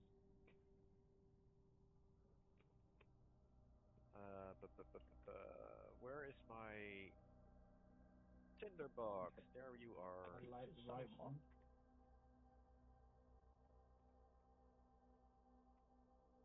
It helps to undampen the Atmosphere. room. Yes.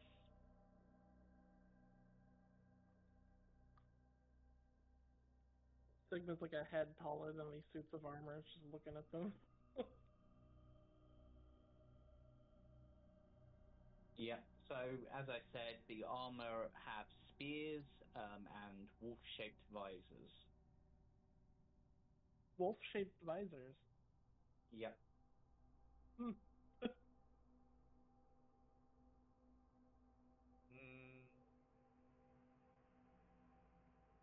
I presume This there's family have a slight obsession with wolves. Awu. Oh. a woo. We continuing upwards. You can continue upwards. There's also 3 doorways on this floor if you wish to explore them. It's up to you. Okay, we can continue on this floor. Yeah, you're Wait. going upwards. Oh boy. That's a stud. Just open doors. Okay, so I'll start with the top room as people have gone up, and then I'll describe the bottom room as well as you've opened both. Here is a place of great study. A wealth of knowledge sits on floor-to-ceiling bookshelves. Weighty tomes of untold worth, novels, treatises, encyclopedias, poetries, histories. So vast is this library that a rolling ladder is necessary to reach the high shelves. Exquisite desk faces the hearth. Upon the mantelpiece thereon hangs a framed portrait of a windmill perched atop a rocky crag. 2 reading chairs flank the fireplace, stuffed and lovely and inviting. Ooh. Are the books organized by category? I would... Yes. Would there be a category for religion / nature / supernatural?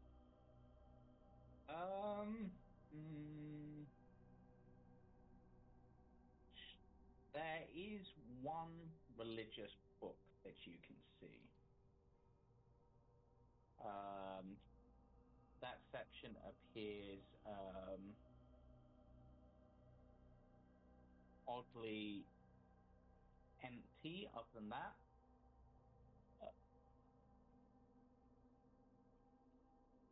Sigma would look quickly through the library to see if he might find some manual, perhaps of monsters.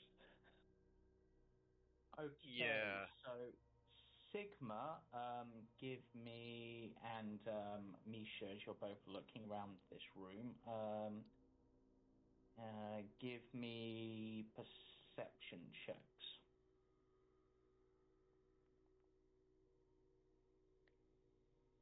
Okay. I see nothing. Okay.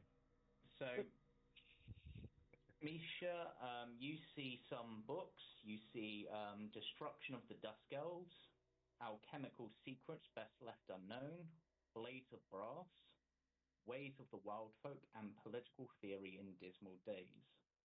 The book you see, the religious text, so I believe you were looking for that, is titled The Morning Lord.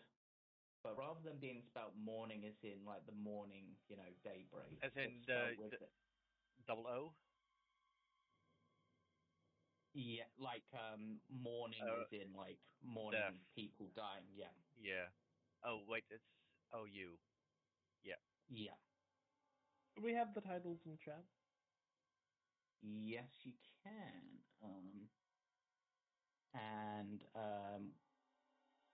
Misha also might see for a moment as Sigma looks over these books, his like eyes open up in the hair, like. How many are there? Just like a you've got moment. none. And it's the last one. Oh, I'm really interested in that last one. So, Sigma, Oh. whilst you are looking, none of the books really catch your eye until you see a single text, a single book that looks a bit out of place.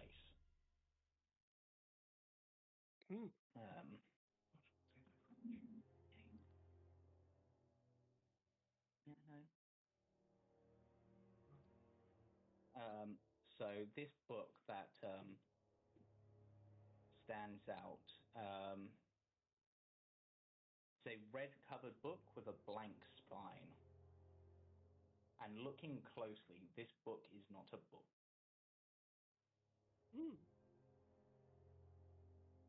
I pull it. As you pull it, a door swings open. And before we go any further, that is where we are going to end tonight's session. It's been a shorter one. What? But what about the other room? Fine, I'll give you the brief description of the other room, and then we'll head off. I've got to be into the office tomorrow. That's the only reason. Damn it. Yeah. Fucking work. So, I know. So, this room that you guys see, gossamer drapes cover the window of this elegantly appointed hall, which is a brass-plated chandelier hanging from the ceiling. Upholstered chairs line the walls, and stained glass wall hangings depict beautiful men, women, and children singing and playing instruments. A harpsichord with a bench rests in the northwest corner. Near the fireplace is a large standing harp. Alabaster figurines of well-dressed dancers adorn the mantelpiece. Are you going to serenade me, Palmar?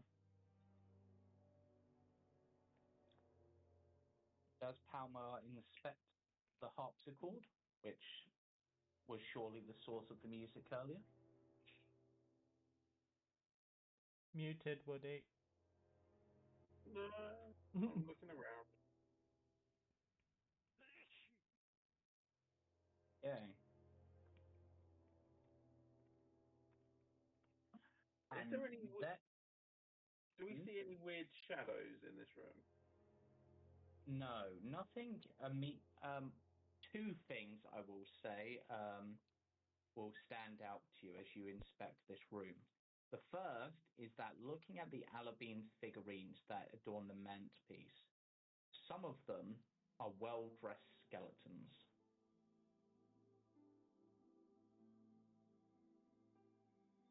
The other thing that is of interest is the fact that looking at the harpsichord, all of its keys are slightly dusty.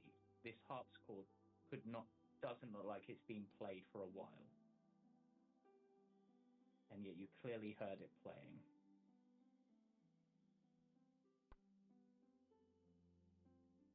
And with that revelation and the hidden door, that is where we will call this first session of Curse of Strahd to a close. But what about a brief description of what it opened? I'll get you, but no. What about the third room? We will get to those next session. That's the cliffhanger. It's worth a try. But for now, we'll end there. We'll hopefully be back again next week. Of course, join Roll for Story on our various adventures throughout the week. I believe there might be one tomorrow. Might be wrong. And yeah, if you've missed anything, find us on our YouTube channel. Bye for now. Bye-bye.